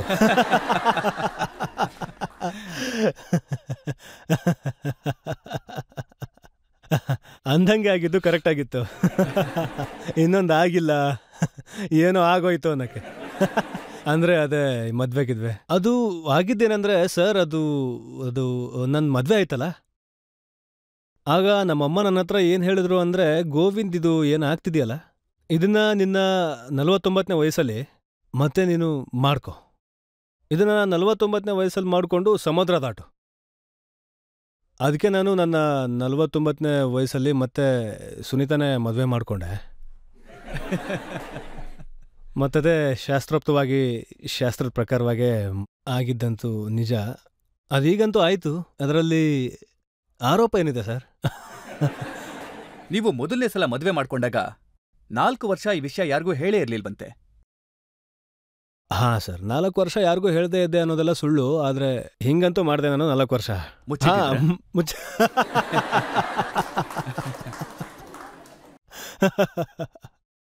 ಆ ಟೈಮಲ್ಲಿ ಫಿಲ್ಮೇ ಸಿಗ್ತಾ ಇರಲಿಲ್ಲ. ಮದುವೆ ಆಗೋದ್ರೆ ಫಿಲ್ಮ್ ಸಿಗಲ್ಲ,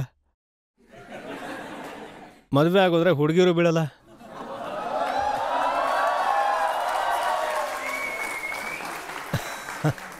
ನೀವ್ ಯಾರನ್ನ ಮದ್ವೆ ಮಾಡ್ಕೊಂಡ್ರೋ ಅವ್ರನ್ನ ಹೇಗೆ ಪಟಾಯಿಸಿದ್ರಿ? ಇದರಲ್ಲಿ ಒಂದು ಜಾದು ಇದೆ ಸರ್. ಆ ಜಾದು ಏನು ಅಂದರೆ, ಅದು ಅವಳೇ ನನ್ನ ಪಟಾಯಿಸಿದ್ಲು. ನಾವ್ಯಾವುದೋ ಪಾರ್ಟಿಯಿಂದ ಆಚೆ ಬಂದ್ವಿ, ಮತ್ತು ಗಾಡಿಯಲ್ಲಿ ನಾವಿಬ್ಬರು ವಿ ಆರ್ ಟ್ರಾವೆಲಿಂಗ್ ಟುಗೆದರ್. ಆಗ ನನ್ನ ಕೈ ಅವಳಿಗೆ ತಾಗ್ತು, ಅವಳದನ್ನು ಸರಿಸ್ಲಿಲ್ಲ. ನಾನು ಹಾಗೆ ಇಟ್ಕೊಂಡೆ.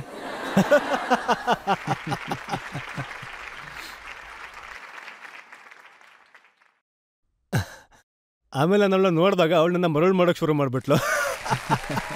ಅದಕ್ಕೆ ನಾನು ಹಿಡ್ಕೊಂಡೇ ಇದ್ದೆ ಅವಳನ್ನ. ಆಗ ನಾನು ಅಂದ್ಕೊಂಡೆ ಇದೇ ಕರೆಕ್ಟ್. ಮತ್ತು ನಂಗೆ ಅನ್ನಿಸ್ತು ಚೆನ್ನಾಗಿದೆ ಇದು ಅಂತ. ಚೆನ್ನಾಗೇನೋ ಇದ್ಲು, ಅದು ಇದ್ದಳು ಕೂಡ. ನಂದೆಂಗೂ ರೊಮ್ಯಾನ್ಸೇ ಆಗಿರ್ಲಿಲ್ವಲ್ಲ, ಜೊತೆಗೆ ಹೀರೋಯಿನ್ ಮುಂದೆ ಶಾಕ್ ಆಗ್ತಿದ್ದೆ ನಾನು. ನನ್ಗನ್ನಿಸ್ತು ಒಳ್ಳೇದಾಯಿತು ಅಂತ. ಈಗ ಕೈ ಹಿಡ್ಕೊಂಡಿದ್ದೀವಿ ಅಂದರೆ ಹಿಡಿಲೇಬೇಕು, ಅಂದರೆ ಹಿಡ್ಕೊಂಡ್ರಾಯ್ತು ಅಂತ. ನೀವು ಎಲ್ಲ ನಿರ್ಧಾರ ಯೋಚ್ನೆ ಮಾಡಿದ್ದ? ನ್ಯೂಮರಾಲಜಿ ಇರ್ಬೋದು, ಜ್ಯೋತಿಷ್ಯರನ್ನಿರ್ಬೋದು, ಪೊಲಿಟಿಕ್ಸಿಗೆ ಬರುವಂತಹ ನಿರ್ಧಾರನೋ ಜ್ಯೋತಿಷ್ಯನ್ ಕೇಳಿ ತಗೊಂಡ್ರ? ಸರ್, ಈ ನಿರ್ಧಾರ ನಂದಾಗಿರಲಿಲ್ಲ. ಈಗ ದೇಶದಲ್ಲಿರೋ ಮಹಾನ್ ಸಾಧು ಸಂತರೆಲ್ಲರೂ ಅವ್ರು ನನಗೆ ಹೇಳ್ತಿದ್ರು, ಗೋವಿಂದ ಈ 14ನೇ ಲೋಕಸಭೆಗೆ ನೀನು ಬರಬೇಕು. ಅವ್ರಿಗೆಲ್ಲ ಏನಾಗಿದೆ? 103 ವರ್ಷದ ವ್ಯಕ್ತಿ ಫೋನ್ ಮಾಡಿ ಹೇಳ್ತಾ ಇದ್ದಾರೆ, ಅಯ್ಯೋ ಅದೇ ನೀನು ಆಟ ಆಡ್ತಾ ಇರ್ತೀಯಲ್ಲ, ಅದು ಏನು ಹೆಸರು ಅದರದು? ಗೋವಿಂದ ಅಂದ್ರೆ ನೀನೇನಾ?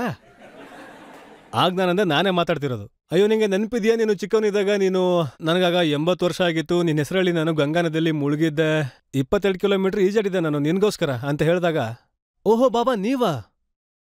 ಅರೆ ಹಾ ಹಾ ಹಾ, ನಾನು ಅನ್ಕೊಂಡೆ ಫೋನೆಲ್ಲ ಮಾಡಿ ಹೇಳ್ತಾ ಇದ್ದಾರೆ ಅಂದರೆ ಸುಮ್ಮನೆ ಅಂತೂ ಹೇಳ್ತಿರಲ್ಲ ಅಂತ. ನಾನೊಬ್ಬನ ಕಳಿಸಿದ್ದೆ ಅಲ್ಲಿಗೆ, ಅವರೇ ಇದ್ರು. ಈಗ ಇವ್ರಿಗೇನಾಗಬೇಕು, ಯಾರು MP ಆಗಲಿ ಬೀಡ್ಲಿ, ಇವರೆಲ್ಲ ಅದನ್ನು ಮೀರಿರೋರು. ಅದು ನಾನಂತೂ ಇಂಥವ್ರ ಜೊತೆನೇ ಇದ್ದೆ, ಅದು ನಾನು ಸೇರ್ಕೊಂಡ್ಬಿಟ್ಟೆ ಅದರಲ್ಲಿ. ಆದರೆ ನಾನು ಅಲ್ಲಿಯವನೇ ಆಗಿರಲಿಲ್ಲ. ಆರ್ಟಿಸ್ಟ್ ಆಗಿದ್ದೆ, ಆರ್ಟಿಸ್ಟ್ ಆಗಿದ್ದೀನಿ, ಇನ್ನು ಮುಂದೇನೂ ಆರ್ಟಿಸ್ಟೇ. ಮನ್ಸಲ್ಲಿ ಹಾಗೇ ಇರುತ್ತೆ ನನಗೆ. ನಂಗಾಗ ಏನು ಅನ್ನಿಸ್ತು ಅಂದರೆ, ಇದು ನನ್ನ ಫೀಲ್ಡ್ ಅಲ್ಲ, ಆದರೂ ನಾನು ಬಂದಿದ್ದೀನಿ ಅಂದಮೇಲೆ ಏನು ಮಾಡಬೇಕು ಅದನ್ನು ಒಳ್ಳೆ ರೀತಿಯಿಂದ ಮಾಡಲೇಬೇಕು. ಮಾಡಿದೆ, ಏನನ್ನು ಮಾಡೋಕ್ಕಾಗುತ್ತೋ ಅದೆಲ್ಲ ಮಾಡಿದೆ. ನಾನು ಹೆಸರು ತಗೊಳ್ಳಿಲ್ಲ, ಯಾಕಂದರೆ ಮುಂದೆ ನನಗೆ ಆ ಕರಿಯರ್ ಬೇಕಾಗಿರಲಿಲ್ಲ. ಬೇಕು ಅಂತ ಇದ್ದಿದ್ರೆ ಪಬ್ಲಿಸಿಟಿ ಮಾಡ್ಕೊಳ್ಳೋದಕ್ಕೆ ಯಾರಿಗೆ ಕಾಯಬೇಕಿತ್ತು? ಜೋರ ಪಬ್ಲಿಸಿಟಿ ಮಾಡ್ಬೋದಿತ್ತಲ್ವಾ? ನಂಗೆ ಅದೆಲ್ಲ ಇಷ್ಟ ಆಗಲಿಲ್ಲ. ನೀವು ಬಿಟ್ಬಿಟ್ರಿ ಪಾಲಿಟಿಕ್ಸ್ನ. ಈಗ ಮತ್ತೆ ಇನ್ನೊಂದ್ಸಲ ಪಾಲಿಟಿಕ್ಸ್ ಸೇರ್ಕೊಳ್ಳೋದ್ರ ಬಗ್ಗೆ ನಿಮ್ ಯೋಚನೆ ಏನು? ನಾನು 49 ಎಕ್ಸಾಕ್ಟ್ಲಿ 49ನೇ ವಯಸ್ಸಲ್ಲೇ ಪಾಲಿಟಿಕ್ಸಿಂದ ಈಚೆ ಬಂದೆ. ಹೊಟ್ಟೆ ಇಲ್ಲಿತ್ತು, ಇಲ್ಲಿಗೆ ಬಂದ್ಬಿಡ್ತು.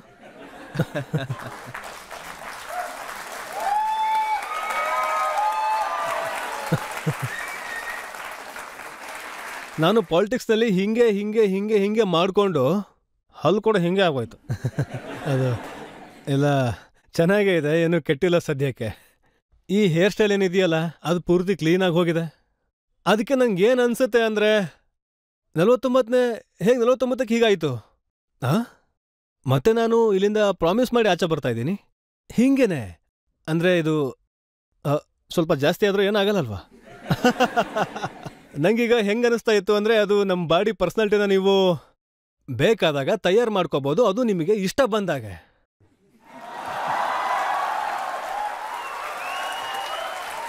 ನಾವು ಗೋವಿಂದ ಅವ್ರಿಗೆ ಎಲ್ಲ ರೀತಿಯ ಪ್ರಶ್ನೆಗಳನ್ನ ಕೇಳಿದ್ವಿ. ಅವರ ಫಿಲ್ಮ್ ಕರಿಯರ್ ಬಗ್ಗೆ, ಅವರ ಫ್ರೆಂಡ್ಸ್ ಬಗ್ಗೆ, ಕಾಂಟ್ರವರ್ಸೀಸ್ ಬಗ್ಗೆ. ಅವರು ನಮ್ಮನ್ನ ತುಂಬಾನೇ ಎಂಟರ್ಟೈನ್ ಮಾಡಿದ್ರು. ಈಗ ಒಂದು ಬ್ರೇಕ್ ತಗೊಳ್ತೀನಿ. ಬ್ರೇಕ್ ಆದ್ಮೇಲೆ ಆಪ್ಕಿ ಅದಾಲತ್ನಲ್ಲಿ ಕೇಳ್ತೀರಾ ಇವತ್ತಿನ ಜಡ್ಜ್ಮೆಂಟ್, ಇವತ್ತಿನ ಆರೋಪಗಳ ಮೇಲೆ.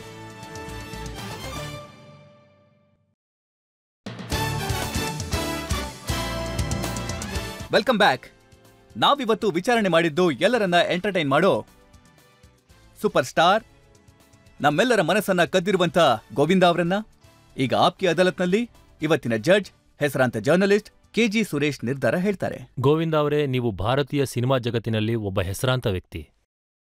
ಈ ದೇಶದ ಜನರನ್ನ ನೀವು ತುಂಬಾ ಚೆನ್ನಾಗಿ ಕುಣಿಸಿದ್ದೀರಾ, ಜೊತೆಗೆ ತುಂಬಾ ನಗಿಸಿದ್ದೀರಾ ಕೂಡ. ಭಾರತೀಯ ಸಿನಿಮಾಗಳಲ್ಲಿ ಒಬ್ಬ ನಾಯಕನನ್ನ ಗಂಭೀರವಾಗಿ ತಗೊಳ್ತಾರೆ. ಆದರೆ ಮೊದಲನೇ ಸಲ ಒಬ್ಬ ಕಾಮಿಡಿ ಹೀರೋ ಕಾನ್ಸೆಪ್ಟನ್ನ ನೀವು ಬೆಳ್ಳಿ ಪರದೆ ಮೇಲೆ ತಗೊಂಡು ಬಂದ್ರಿ. ನಮ್ಮ ಬಡೇ ಮಿಯಾ ಆಂಗ್ರಿ ಯಂಗ್ ಮ್ಯಾನ್ ಆದ್ರೆ, ನಮ್ಮ Chhote Miya happy and Young man ಆಗಿದ್ದಾರೆ. ಕೋಟ್ಯಾಂತರ ಜನರನ್ನ ನಗಿಸಿ ಕಚಗುಳಿ ಇಟ್ಟು ಅಳಿಸಿದಿರಾ ಕೂಡ. ಸಾಮಾನ್ಯ ವ್ಯಕ್ತಿ, ತುಂಬಾ ಬಡವ, ಕೂಲಿಕಾರ, ಹಳ್ಳಿ ಹುಡುಗ, ಪರದೆಯಲ್ಲಿ ನಿಮ್ಮ ಹೋರಾಟ ಮತ್ತು ಗೆಲುವು ಎರಡರಲ್ಲೂ ತನ್ನ ಕನಸುಗಳನ್ನ ಸಾಕಾರಗೊಳಿಸೋದನ್ನ ನೋಡ್ತಾ ಇದ್ದ. ನೀವು ಪ್ರತಿ ಕೆಲ್ಸನ ಮನಸ್ಸಿಂದ ಮಾಡಿದಿರಾ. ನೀವು ಜನರನ್ನ ಮನಸ್ಸಿಂದ ನಗಿಸಿದಿರಾ, ಮನಸ್ಸಿಂದ ಕುಣಿದಿದ್ದೀರಾ, ದೇಶದ ಜನರನ್ನ ಗೆದ್ದಿದ್ದೀರಾ. ಇವತ್ತು ನೀವು ಎಲ್ಲ ಆರೋಪಗಳಿಗೂ ಉತ್ತರವನ್ನ ಮನಸ್ಸಿಂದ ಕೊಟ್ಟಿದ್ದೀರಾ. ಯುವ ಪೀಳಿಗೆಗೆ ನೀವು ಯೋಗ ಮತ್ತೆ ಪ್ರಾಣಾಯಾಮದ ಮಹತ್ವದ ಬಗ್ಗೆ ತಿಳಿಸಿದ್ದೀರಾ. ಈ ಅದಾಲತ್ ನಿಮ್ಮನ್ನ ಎಲ್ಲ ಆರೋಪಗಳಿಂದ ಮುಕ್ತ ಮಾಡ್ತಾ ಇದೆ. ಮತ್ತೆ ಒಂದು ಸಲಹೆ ಕೊಡುತ್ತೆ. ಇದೇ ಥರ ಆರೋಗ್ಯವಾಗಿರಿ, ಬಿಂದಾಸ್ ಆಗಿರಿ, ನಗ್ತಾ ನಗ್ತಾ ಇರಿ, ಕುಣಿದು ಕುಣಿಸ್ತಾ ಇರಿ. Thank you.